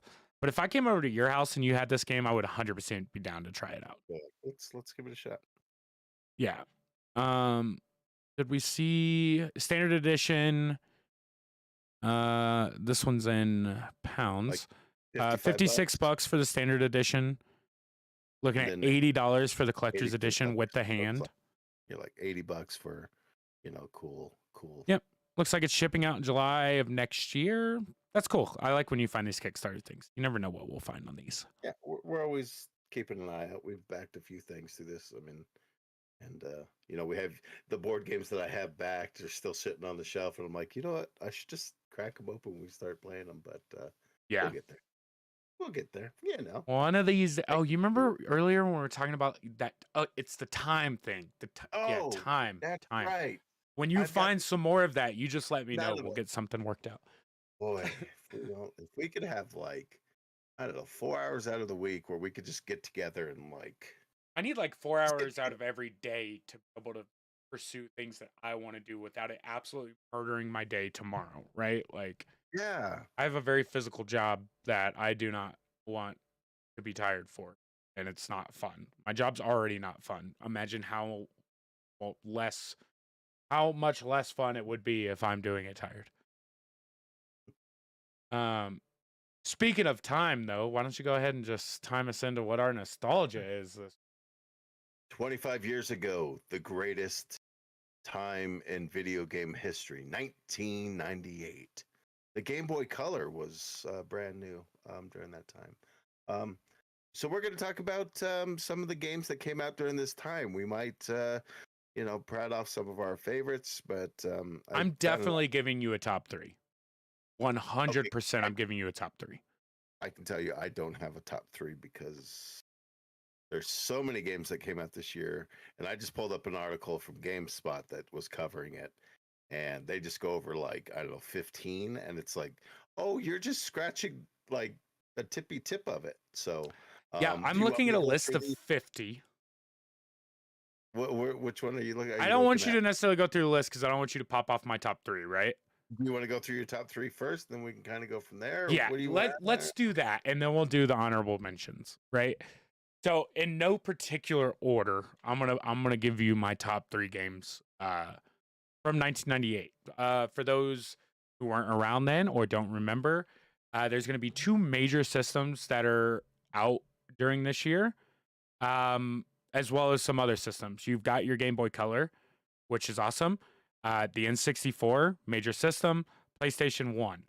That does not include things that came out for Dreamcast, Sega Saturn, also out during this time, but we don't talk about those because most of us couldn't afford them when they were out, and I only have them now because I'm an adult. I did not play Dreamcast or Saturn when I was growing up. We'll I'll lead with that. we'll do 1999 at some point and really be able to delve into Or Dreamcast. 2001 when you start talking about PS2 era. I will go ahead and preface the fact that I owned an N64 growing up. It is still one of my favorite systems of all time. It is one of the main aspects of my video game collection, and Mm-hmm. I will forever have a soft spot for the N64. Um, with that being said, a bunch of you are going to be pissed off my top 3 because I don't think it includes any PS1 games. um, I have to go ahead and start with one of my top 3s as being the Pokemon game series. Yeah. Pokemon, I have Pokemon tattoos. I am a fanboy, especially of the original 151. You're Yes. talking red, you're talking blue, you're talking yellow, are out at this time. Pokemon, still one of the greatest game series franchises to ever grace our little fingertips. Truly a fantastic game that boy really kind of made. I mean, Tetris helped make the Game Boy what it is, but I think Pokemon Pokemon was solidified. like the next one to be like, oh, we like that you brought this to us. Now let's give you a game that you actually want to explore and play for hours Yes. on end, and not it be the same game for I hours think on end. what Pokemon did, especially for a lot of people, me included, is it took a genre of games that not a lot of people are excited about, being like that turn-based RPG style, Mhm. JRPG style, that allowed people to see the fun in that style of game by doing it with something that they're just genuinely in love with, i.e. Pokemon, right? So you come out with a game like that for the most part most people aren't into because you're looking at Mario's, stuff like that, and taking a genre that a lot of people aren't touching and making it fun for everybody. And that's what it did. I mean, Pokemon allowed me to play a bunch of other games that in theory I wouldn't have played if I didn't have fun playing through Pokemon. What a cultural phenomenon Oh, that game became, and then we got the show, and then the trading card, the card game as well on top of like it became such a huge thing where like even if you weren't a fan of it, you were still kind of aware of it on a way that you could be like, oh yeah, that's Pikachu.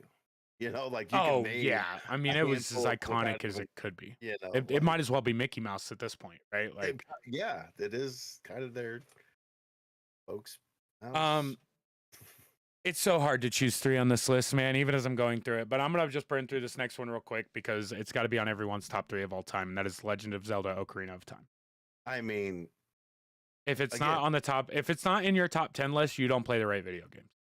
I mean, genuinely, especially being our age. Um, when this is coming out, I'm 9, right? Like these were for me. These video games were for me.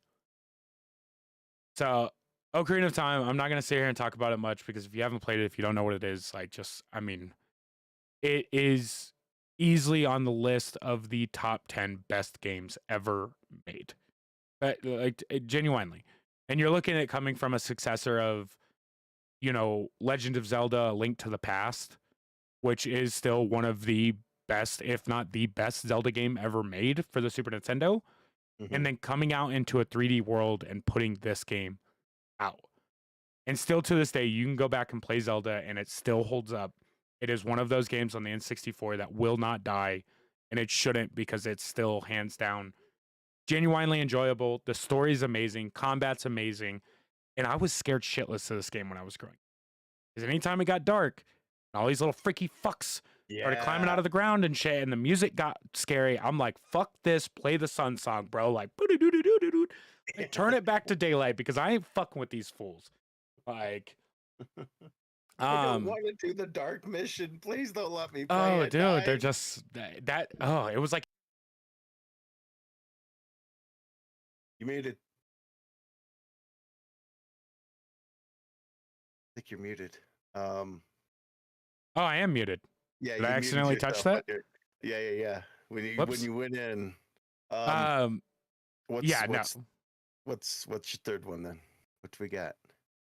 It's going to be one that most people aren't going to realize what it is for me, and that is Turok 2 Seeds of Evil. Turok is a game that I played. It's still one of my favorite game franchises of all time, given that the first two of those games are still on top of my top 50 ever list. Turok 2 in particular because of the multiplayer that they added and the amount of hours that my brother and I played through multiplayer games like it was an original first person shooter, right? Like instead of playing GoldenEye, we were playing Turok 2.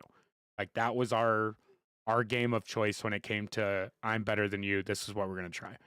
I still to this day know the password to the god mode in that game, and it's beware oblivion is at hand. Type in that sheet in the beginning of the game. Guess what? Never have a problem for the rest of the game. Yeah. Turok is one of those things for me. It was always going to make the list, and that's saying something because we're going to go through some of these other ones, and the fact that that's in a top 3 for that year, especially, just shows you there's not many nostalgia games out there that would hit me as hard as what Turok 2 Seeds of Evil. It will always be on that list for me. It will always have a place in my heart because of not only how much I enjoyed those Turok games, but how much that game in particular meant to me in growing up and especially my relationship with my brother. Great game. Hands down, great game. One of my favorites on the N64. Absolutely fantastic. Yeah, like the multiplayer stuff's interesting. Like, because the way multiplayer works now, like, gone are the days of like sitting on a couch and playing with somebody next to you. Now it all just seems like you have to go online and do all that stuff to be able to do that. Couch And co-op is still around, I think, but couch multiplayer, not so much. Like, there's very few games that you could break out. yeah, And most of them are things like, in my opinion, it would be things like Super Smash Brothers. Still a great party game. Mario Party, still a great party game. Mario Kart, still a great party game. But like, you're not gonna sit down and play Halo split screen anymore. It's just not gonna happen.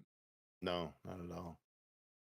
But yeah, so we're gonna go through this list of just some of the top ones, and if there's any that we don't really mention, hit us up on the old Facebook and let us know like you guys are wrong. Final Fantasy Tactics is the best game of 1998. Wrong. Starting off, Resident Evil 2, the sequel to the Resident Evil. Obviously, that Yeah, just to makes the sense. classic Resident Evil. Like, Iconic. It's iconic, right? They just did the it's Resident Evil 2 remake. It's great. You're coming yeah. from Resident Evil where you're stuck in a mansion, to going out and being part and meeting, you're the main protagonist that we're gonna have for a long time. Mm-hmm. And actually getting to explore a world that, when you learned about it, was only confined to one house. So Yeah. this game came out on a multitude of platforms too. You could buy this on PlayStation 1. You could buy this on Dreamcast, I believe. I know I own it for N64. And now you can play it on current because they just remade this one. And it's actually, the remake apparently is very good. And it's everything a good sequel should be. Like, it takes what you loved about the first one and just amps it up. It's a bigger world you get to explore. Yep. The stakes seem higher, and all that kind of stuff. So, very good. Resident Evil 2. Up next, Final Fantasy Tactics. Who would have known Yeah, that would have look, popped up? If you like JRPGs, Final Fantasy is the end all be all of that. Like, it's and not. this one was a little different because it's a little chibi characters. I remember my brother playing hours and hours of this particular one. Final Fantasy people are going to hate me, dude. No, to each their own. Everybody has their thing. You're just not a JRPG guy. I'm not a JRPG guy. I mean, people will argue that like the Chrono Trigger series is a better version of Final Fantasy. Final Fantasy's lore is crazy, and Tactics was their turn-based, Yeah. grid-based game, which are fun games. I mean, and Tactics itself, especially if you are a Final Fantasy fan, it's awesome. It's a good game. I mean, I've played it. I'm not a fan of the lore, and JRPGs aren't for me. But this isn't a JRPG. This is more of an RTS than anything else. Yes, that's a good call. Moving along, Xenogears. This one I'm not crazy familiar with. I believe it's big robots. Yeah, you're looking at more like Japanese JRPG stuff. Xenogears, for most people, will go down as one of the greatest JRPGs ever made. Again, not a game for me. It's a very expensive series to get into if you want to get into it now without emulating. So I don't suggest that. But they've came out with multitudes of these. I mean, I think the PS2 alone had 3 or 4 different Xenogears. Then you have the Xenosaga series. There's a reason it's still around. This is not a game for me. This one doesn't tick the box or move the meter at all. This one, Tenshu Stealth Assassins. Tenshu, man, fucking ruled my life for the for the year of '98. Like, it's everything you'd want from. Oh, you want to be a ninja? Okay, you're gonna stealth. You're gonna have all the cool like poison rice to use, or the shuriken, or or just sneak up to guy and sneak. It genuinely was a ninja simulator. Like, I mean, there's no better way to put it, because that's what they did. They allowed you to do ninja things, which up to this point, no other game made you feel like a true blue ninja until Tenchu dropped, right? Like, these games still go hard. I mean, I haven't went back and played Tenchu. I actually have it behind me. I looked at it not too long ago, as a game to stream. So maybe we'll check back in on this and see if it holds up at all, because I imagine it probably does. I had a lot of respect for this game growing up. Good game. Yeah, kick around with good stealth, that's for sure. Speaking of Blizzard, man, Blizzard keeps popping up. StarCraft Releases this year. I mean, this game not only was an amazing RTS, it brought in a lore that people hadn't seen before, especially from that. This is their sci-fi side, going away from their fantasy Warcraft roots. This game also started an esports juggernaut with StarCraft. It's what else do you say? It's fucking StarCraft. It's like, if you haven't heard of this game and you own a computer, again, I can tell you 1,000 times you're playing the wrong games. It's like, there's nothing else that could be said. I appreciate Blizzard for the fact that like each game that they put out, like especially in those early years when it was like, Warcraft, StarCraft, and then Diablo, like they're such different games from each other. They might be similar in some aspects, but like generally it was like, no, we're going to start from the ground up and build something that's its own thing. Warcraft and StarCraft were practically the same games. Sure, they both start as RTSs. they have their own lore and everything Oh, about it. yes. The deeper aspect of it is like so different from each And it other. wasn't shallow lore. Like they really built stories around Yeah. these, and like I said, StarCraft I think is the reason that we have such an esports boom now.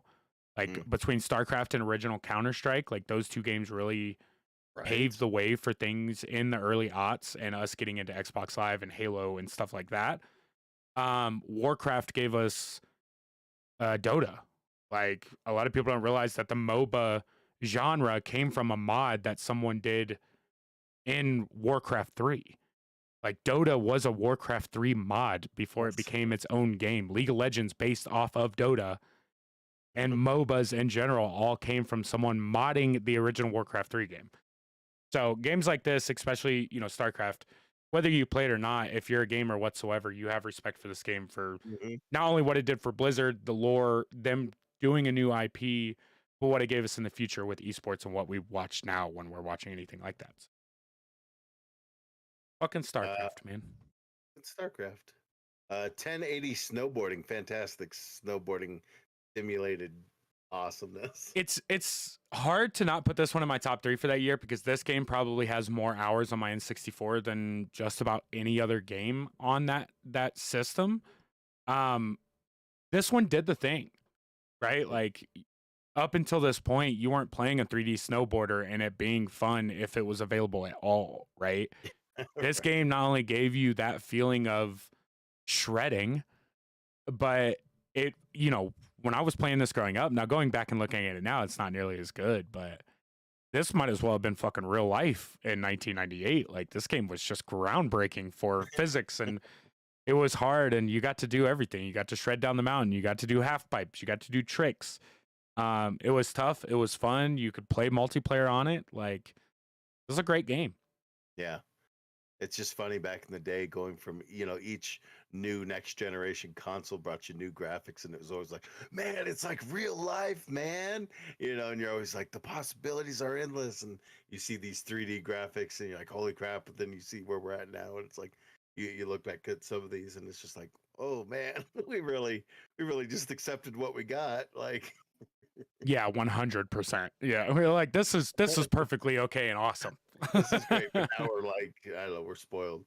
Panzer Dragoon Saga. Um, a Sega launch Sega Saturn game. Like Yep.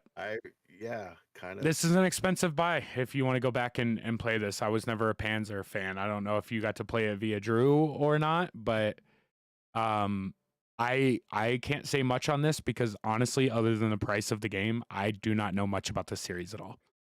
I remember playing it because I think we did have it, and I remember playing quite a bit of it. But it was very much one of those like turn-based JRPGs. That wasn't a JRPG because it was made in America, I believe, and it just yeah, it's a great game. I don't know. Maybe it's just the dragons that I remember a lot of, but yeah, not bad at all. I mean, it makes sense. It makes the list for sure.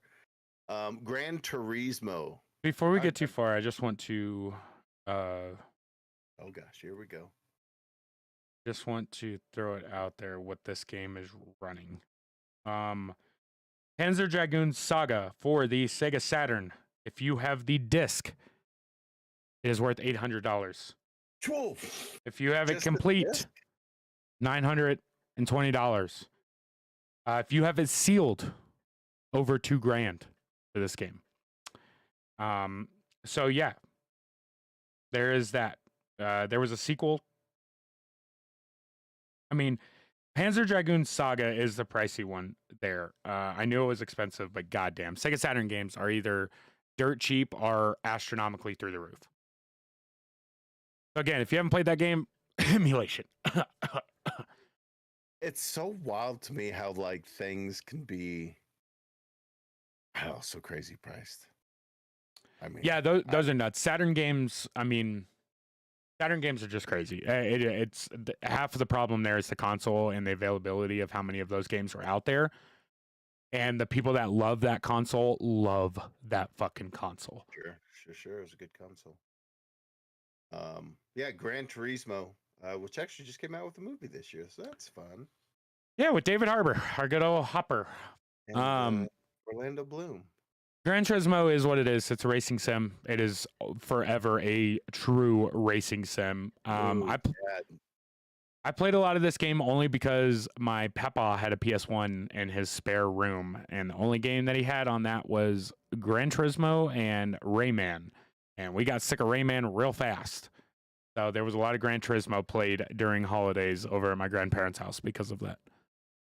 Yeah, just the ultra realistic, for lack of a better word, of like a simulation car game where like, oh, I can't, you can't do certain things because it's like that's not what you can do with a car because you get used to playing for like Need for Speed and stuff where you can do Yeah. outrageous stuff.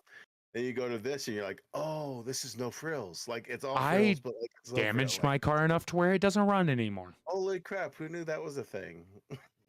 Yeah, I'm more of an art what I would call an arcade racer fan. Like I'm a Yes. big fan of Forza Horizon. These games are great, they're just not for me. Now that being said, if I could go full on like wheel and stick shift and clutch and everything, I'd be in it because then it would feel like I'm racing. Doing it Yeah. on a controller just doesn't give you that feeling that I need for me to just genuinely have fun and come back to it, you know? Absolutely.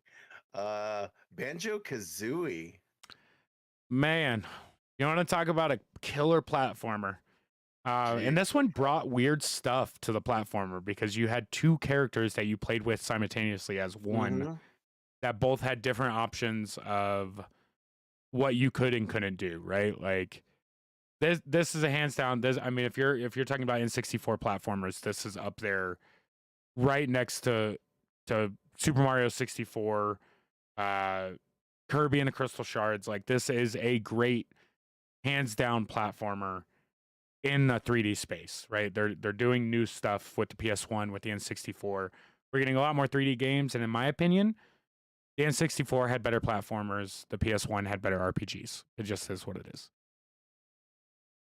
My kids recently discovered the Rare Collection, and they've been playing this game a bit, so it's kind of funny to Yeah, and that see one's them. got nuts and bolts on it too, right? I Is that believe so. yeah, the third one, the Yeah. Xbox 360 version? Yeah, it's got like just a whole bunch of, oh my gosh, Rare created. One day we'll just do a deep dive of Rare games alone and be like, holy crap, they created some amazing shit. Like it's wild. But I mean, you're looking at it's Donkey Kong, like Donkey yeah, Kong Country, rare game. so good. It is so good. God, that's all I can say about it because it is just. Well, you've already said everything that can be said. Tom Clancy's Rainbow Six. Um, yeah, this game came out for PS1. I believe they did a port on it on the N64, but this game really got its following via the Windows platform. This was a better PC game than it was a console game, in my opinion, but it did take a book series and being Tom Clancy and putting a tactical shooter spin on it in a way that was just starting to kind of come out. We were just about to start getting Splinter Cells. Um, and I'll give Rainbow Six credit for the most part. They've stayed to that tactical shooter genre ever since this first game. So Yeah. while it's not a game that I go back to very often and play at all in general, it is still a staple in the world of video games to this day. I mean, people still play Rainbow Six Siege, not only competitively, but casually. And it is still one of those games people talk about. If you're a shooter fan, this was probably in your repertoire at one. Good call. Mega Man Legends, 3D Mega Man. Yeah, this game was bad. Kind of wild that it made the. Is it just the fact that it's a Mega Man? It's a 3D Mega Man. Like People have their complaints about this one, right? Like I went back and played this one not too long ago. It's fine. It's a platformer in Mega Man style, but it's clunky. It's polygonal. It was probably an unnecessary evil, but the Mega Man games did turn out okay in that like PlayStation 1 era. And it's because Legends came out and they figured out how to make it better, right? You know, you had Mega Man X2 and stuff coming out on this not long after. Not a game for me, but it did continue the Mega Man series throughout, its lifespan. So we're still here. We're still seeing Mega Man stuff. we really are. They kind of went back to their roots with the 2D side scrolling. As they should. I mean, Makes sense. Metroid did it as well with Yeah. Metroid Dread. And guess what? People really like the reason that they like those games. Yeah. You know, Right. it's, Yeah. you know, who would have thunk it? Just do the thing that made people love these games and they'll still like them. Absolutely. Parasite Eve, kind of. If I remember anything about this game, I remember thinking that it was very like Resident Evil like. It Right? is. It's a horror franchise. I have not played through this one. I do own both of these games. There was a Parasite Eve and then a Parasite Eve 2. Never played through them. And honestly, I don't have a ton to say about it other than the fact that they are still pretty sought after games on that console. This was a PlayStation release. And people really like it in that early horror genre, especially for PS1 horror games. This next one, like we talk about platforming games, Spyro the Dragon. Fantastic game, man. I like Still, Spyro. I mean, Like, still, you look at, I mean, yeah, I hate to take up all the time in space talking about video games, right? But this kind of is my style. this is your baby. Yeah, Spyro was him, right? Like when you were growing up, if you had a PS1 or friends with PS1, there were two options for them to have as far as great games, and that was Crash Bandicoot, Yeah. or you had Spyro the Dragon. Those two games, and Spyro, those original 3 games that they released is because of the success of this first game. So to think that in 1998 we got what would become nowadays as Skylanders, one of the only games that was able to make toys to life a legitimate thing. I mean, that's coming from a person that has 100 Skylanders in their house, and I didn't even play the game, right? Spyro is one of Daisy's all-time favorites. These are games that we've had in the house. She loves the Spyro series. Coming from a person that doesn't play a lot of video games, gotta love when there's a non-video game person that has favorite video games. And for her, it was this game. She forever stayed a fan of Spyro, and I tell you what, going back and playing this original one still holds up. That is a good platformer. That's got good stuff. The voice acting in it is good. Like, that's a good game. The Spyro game is a good game.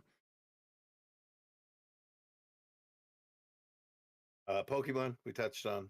Keep on moving, scrolling. Oh, Fallout 2.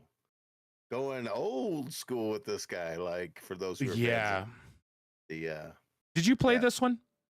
No, like if I remember correctly, I think this was a PC game. Yeah, so I won't have a lot to say because I am not a Fallout fan. I wasn't a Fallout fan back then. I'm not a Fallout fan now. These games are super popular. Yeah. I mean, they're such a time suck of like exploration and everything. They're fantastic games. I've got nothing against them. They're just, you have to have some time to really explore everything. You have to have time. Like at a time when this game come out, you're looking at 98 and what this game entailed as far as progressing through it. It really was. And this is pre-Bethesda owning them, right? Like this is Black Isle Studios putting it out, Interplace publishing it. There's a reason these games are that people love them. Personally, I'm not a big fan of post-apocalyptic things. I like pre-apocalyptic things. This one, like you said, for me in 98, I didn't have a PC that was running games like my PC was running The Sims and LimeWire.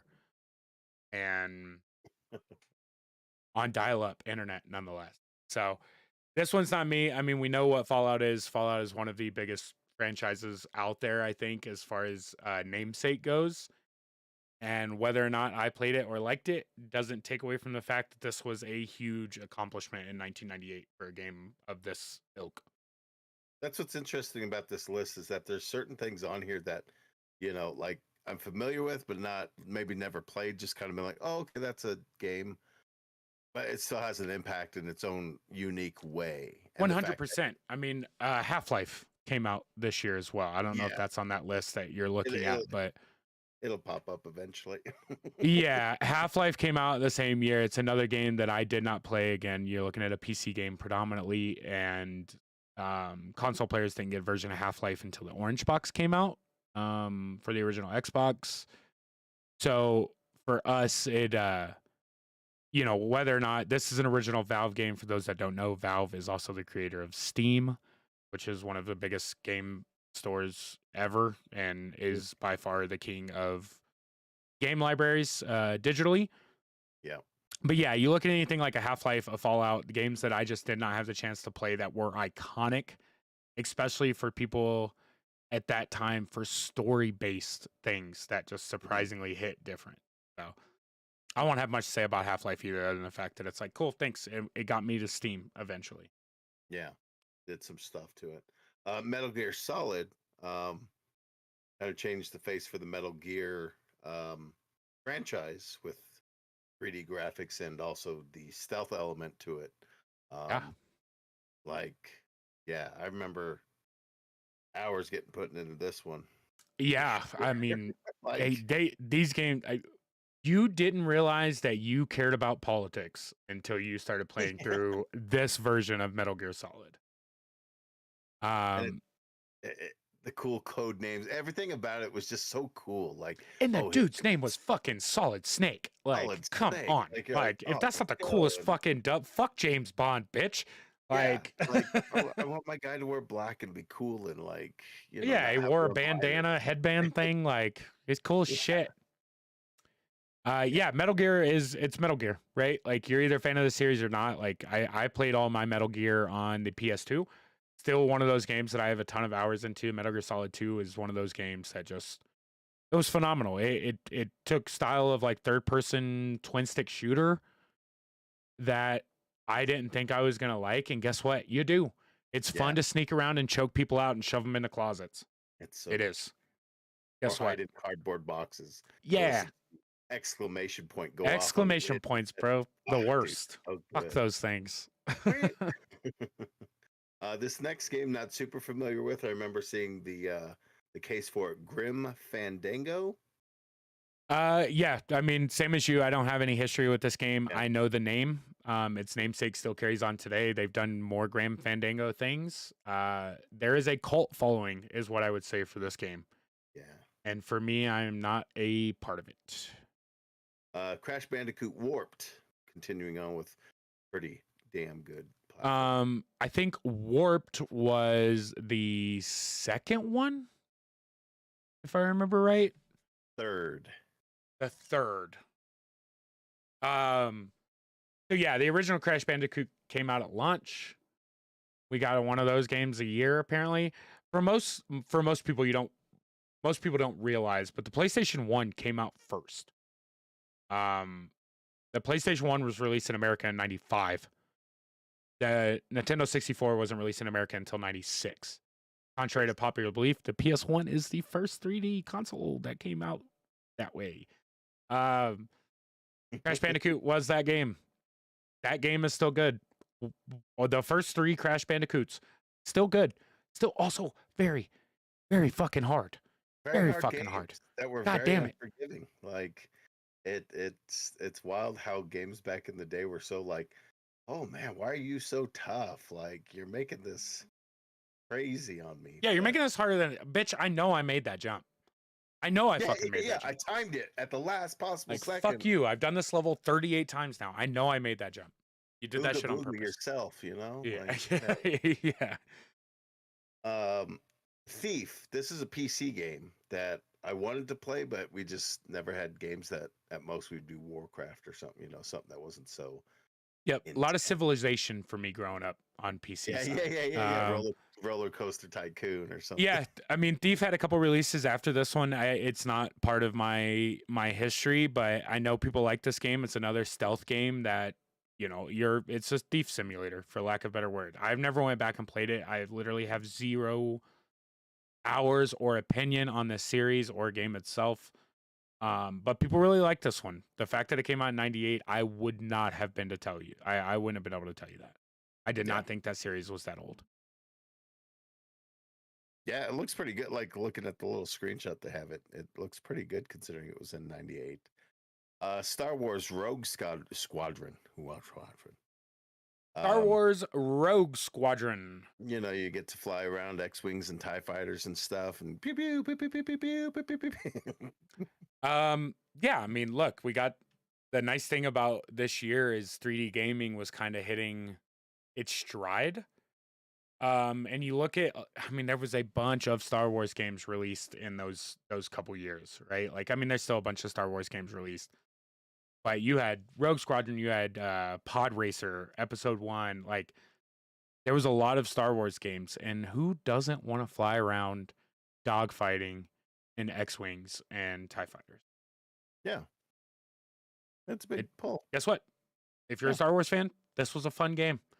You're like, And here we this one, other than the graphics, probably still holds up as like a pretty okay game.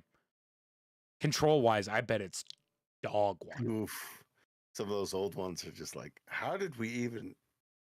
Ugh. Yeah, it hurts. This one's fun because they just released the sequel to it, Baldur's Gate. They just released the third one, right? They released Baldur's Gate 3. Yes, Isn't that they wild? Oh, my God. the thing is like with Baldur's Gate, there are a bunch of spin-offs of this. This original Baldur's Gate was kind of like how the new one is based now. It is very D&D based. It is very role heavy. Whereas the Baldur's Gate that I played growing up was the Dark Alliance series, which was more of an action RPG, like Diablo, right? Over the top, class based action. Whereas the original Baldur's Gate series was turn based RPG, i.e., Dungeons and Dragons. It's literally based off of D&D's universe, as is the new one. It is still based off of that. This game probably does not hold up, and Baldur's Gate 3 may be one of the best games ever made of all time. So, thank you to this series in doing what it did, because we did get what we got in Baldur's Gate 3. So, I never played the original, though. I'll be the first to admit. Never played the original. Have no interest in going back to fuck with the original. But god damn it if I'm not glad that it came out. Yeah, that's the end of this list that I got, and those are just some of the mentions of that. Do you have any others that you feel like should be mentioned in? Yeah, I got a bunch, and I'll just kind of to lightning because yeah, I'll lightning round these because we are running a little long here. A lot of good games came out in 1998. F-Zero X dropped. F-Zero game. This was a great predecessor to the F-Zero games. If you've never played it, that is a very good one. Gex, Enter the Gecko came out in 98. Oh, holy shit, Gex was that year? Yep. One of my favorite games of all time for the Saturn is Gex, Enter the Gecko. Oh my God, so I love that game so much. Gex, Enter the Gecko came out again. Platformer, good game, fun game. Damn. That one dropped. Musashi came out this year, which for anybody that's a Persona fan, that's that style. Need for Speed 3 Hot Pursuit dropped this year, which great game. Bomberman Hero N64, very good game. It's good rendition of a 3D Bomberman. I'll give it that. Dragon Warrior Monsters, not a fan of it, but it did come out. Wario Land 2, which would have been for the Game Boy, dropped. Those Wario Land games were very good. Tomb Raider 3 dropped this year, also a very good game. Mario Party, the original Mario Party for N64 dropped in 1998. This kind of changed the genre for party games, as did the N64 with it being a 4-port system. You could have 4 controllers. This made use of that in a way that we didn't realize we needed. And for anybody not familiar with Mario Party, it is a Mario board game and video game with mini games that decide things within the game. So, great games. So good. So good. Street Fighter Alpha 3 dropped this year, as well as a bunch of Street Fighter versus X-Men games. It's hard to talk about fighting games without mentioning these ones because they really, they took a genre that they didn't realize they needed to collab with and made a collab that is hands down one of the dopest collabs of all time. Best, absolutely. Marvel versus, and then maybe the greatest game to come out this year of all time, but South Park was released on consoles this year. This game again will have some of the most playtime. And for anybody watching the live stream, you can see I have a little Cartman and a little N64 on my microphone, just to show you my love for both of those things. South Park not only had an amazing campaign that came out for this, and this will be the last game we talk about, but the campaign was awesome. The multiplayer was phenomenal. Like the multiplayer arena shooter that they made was phenomenal. The game itself was voice acted by all the original people. It was done by all the original people. Still to this day holds up as a fun game and as one of the greatest mechanics in a stock shooter you could ever have. At all times in that game, you could throw snowballs. At any time, you could throw regular snowballs, or you could hear your pants unzip. You could piss on that snowball and throw yellow snowballs. Amongst all of the weapons in all games ever made, throwing piss-covered snowballs in the original South Park game may be one of the greatest guns to ever touch first-person shooters. Just saying, putting it out in the zeitgeist. Fucking correct me if I'm wrong. I can't. You can't mess with yellow snow.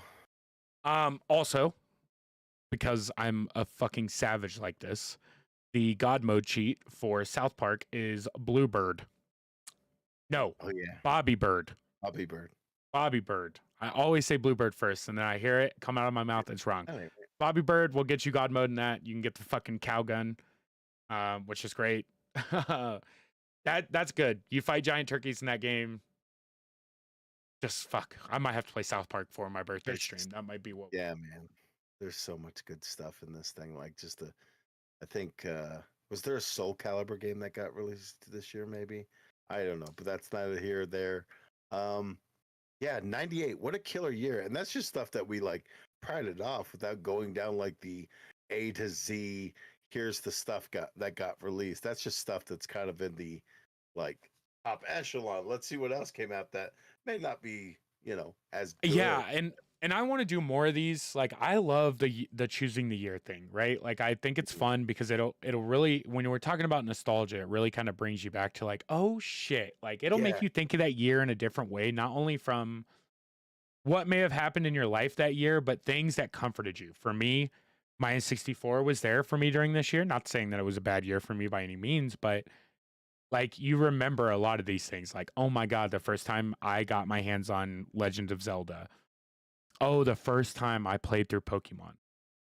Like, I mean, it changed the course of who I am as a person because of those video games. Like this year might have been that year that made me a video game player for life, not only for childhood, right? Like it could have been this year. This could have been the year that was like, no, I fucking love video games. So fucking. So, like I said, we're running a little bit long here. If you ain't got anything else, we can go ahead and wrap this bitch up. That's 1998, the year in fucking games for you. Yeah, that was a rad year. I got nothing else to say to it. It was a good year. Sweet. As always, you guys can find me across the board at Retronomipod, Instagram, Twitch, YouTube. He's excited about something. It's a music video, a special music video on the Lara Croft Cradle of Life. You're watching Lara Croft, The Cradle of Life on VHS behind you? That was the VHS. Oh, did it come out in 98? No, I don't think so. You didn't even think that far ahead. Anyways. No, I thought video game movie. That's all I thought. Oh, what video game movie do we have? Grab Lara Croft. And there was a Lara Croft game that came out. Lara Croft 3. Tomb Raider 3 came out that year. So you'll get a pass. All right. You'll get a pass. I'll give you this one. Anyways. Retronomipod across the board for me. Serial Kilter for my boy Rick here. I have been popping off on the streams a little bit more. We'll get some more retro stuff in this month. Again, it is going to be my birthday, so go ahead and stop by the stream. Shoot a shout out if you wouldn't mind. That'd be cool. Makes me feel real good about myself. Retro stuff. I got into Valorant this past weekend, which may become a problem. I am resubbed to WoW, so there are going to be some weird streams. I will be streaming every Friday, no matter what. That is the fun date for me. So stop by on Friday nights, whether it be YouTube or Twitch. I talk to both of them. And yeah, the Nintendo Power stuff's going up soon. I have a couple more videos popping up on the YouTube here soon. I have the VenCon video getting edited currently, so you guys get to see some of the VinCon stuff that'll be out soon. And yeah, that's everything I got for this week. Cool. To take us Hold out on. the way that. Oh, No, what? I do want to say, and we should have brought this up at the top of the episode, but I got to give you and I a little bit of congratulations. Because this is episode 75. We're 3/4 of the way through a century of episodes. 75 episodes for you and I, especially considering the roller coaster of emotions we've been through with this show. And what's that thing we talked about earlier? Time. That is a pain in the ass. So the fact that you guys have gotten 75 episodes out of this show, I hope you enjoy it. I really do, because I enjoy doing it 98% of the time. There's a 2% of me that's tired. And once I start, I'm good. But that lead up can be brutal. But for all 75 episodes, for anybody that's ever tuned in, that plans on tuning in, that has told your friends about it, thank you. We couldn't do it without you guys listening. But I wanted to bring that up because, I mean, for you and I, this is a fucking accomplishment. I remember when we celebrated 10. Like, we had made it at 10. We were like, you know? Can't stop now. We're at 10. And now we're bearing down 100. Like, we might have to do our sexy boy calendar, dude. Like, oh, I've got some poses. All right. Yeah. But anyways, yes. Thank you. 75 episodes in. Retronomipod. We love you guys. Sorry. Hang on, locating the rails. Up there. Let me jump back on. Weird question of the week to take us out. Would it be in the Hamburglers' modus operandi to kidnap Mayor McCheese? Okay. As always, we appreciate you guys listening to this week's episode of the Retronomipod. We love you, and we will catch you next week. Good night. 75 goddamn episodes. I don't even know if I'm going to make it to 75 years of life, let alone the fact that we made it 75 years of this podcast. Or not 75 years. 70. It feels like 75 years sometimes. Sometimes yeah. This is a 2-hour show. We just burned ourselves. 75 hours of. All right. This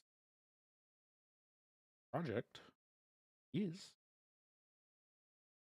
We've spent. Code 7 of 5. I have to get another hard drive. Oh my god. Close this out. Let's look at what my hard drive's at, shall we? Let's take a look. This PC, I have 627 gigs free on my podcast hard drive. Pretty good. That means we have a little over 300 gigs of podcast recordings just on this hard drive alone. My other hard drive's got our first 35 episodes. That one's sitting in a box somewhere. So I don't have any of the originals. I have them, but they're not I can't bring them up. Yeah. So. That was a good show. That was a good show. What an interesting. Hi, Cookie Monster 1. I don't know if you're still here. You followed over an hour ago, but thank you for the follow. Appreciate that. Sorry we don't talk about follows on stream. Not while we're recording, because I really don't want to edit it out, but that doesn't mean I don't appreciate it. Thank you. Drew, if you're still in here, thanks for watching, good sir. Anybody else? We love you guys. Back on, but have fun. Love you. Bye. 75, man. I messed up. I should have done something special for 75. God damn it.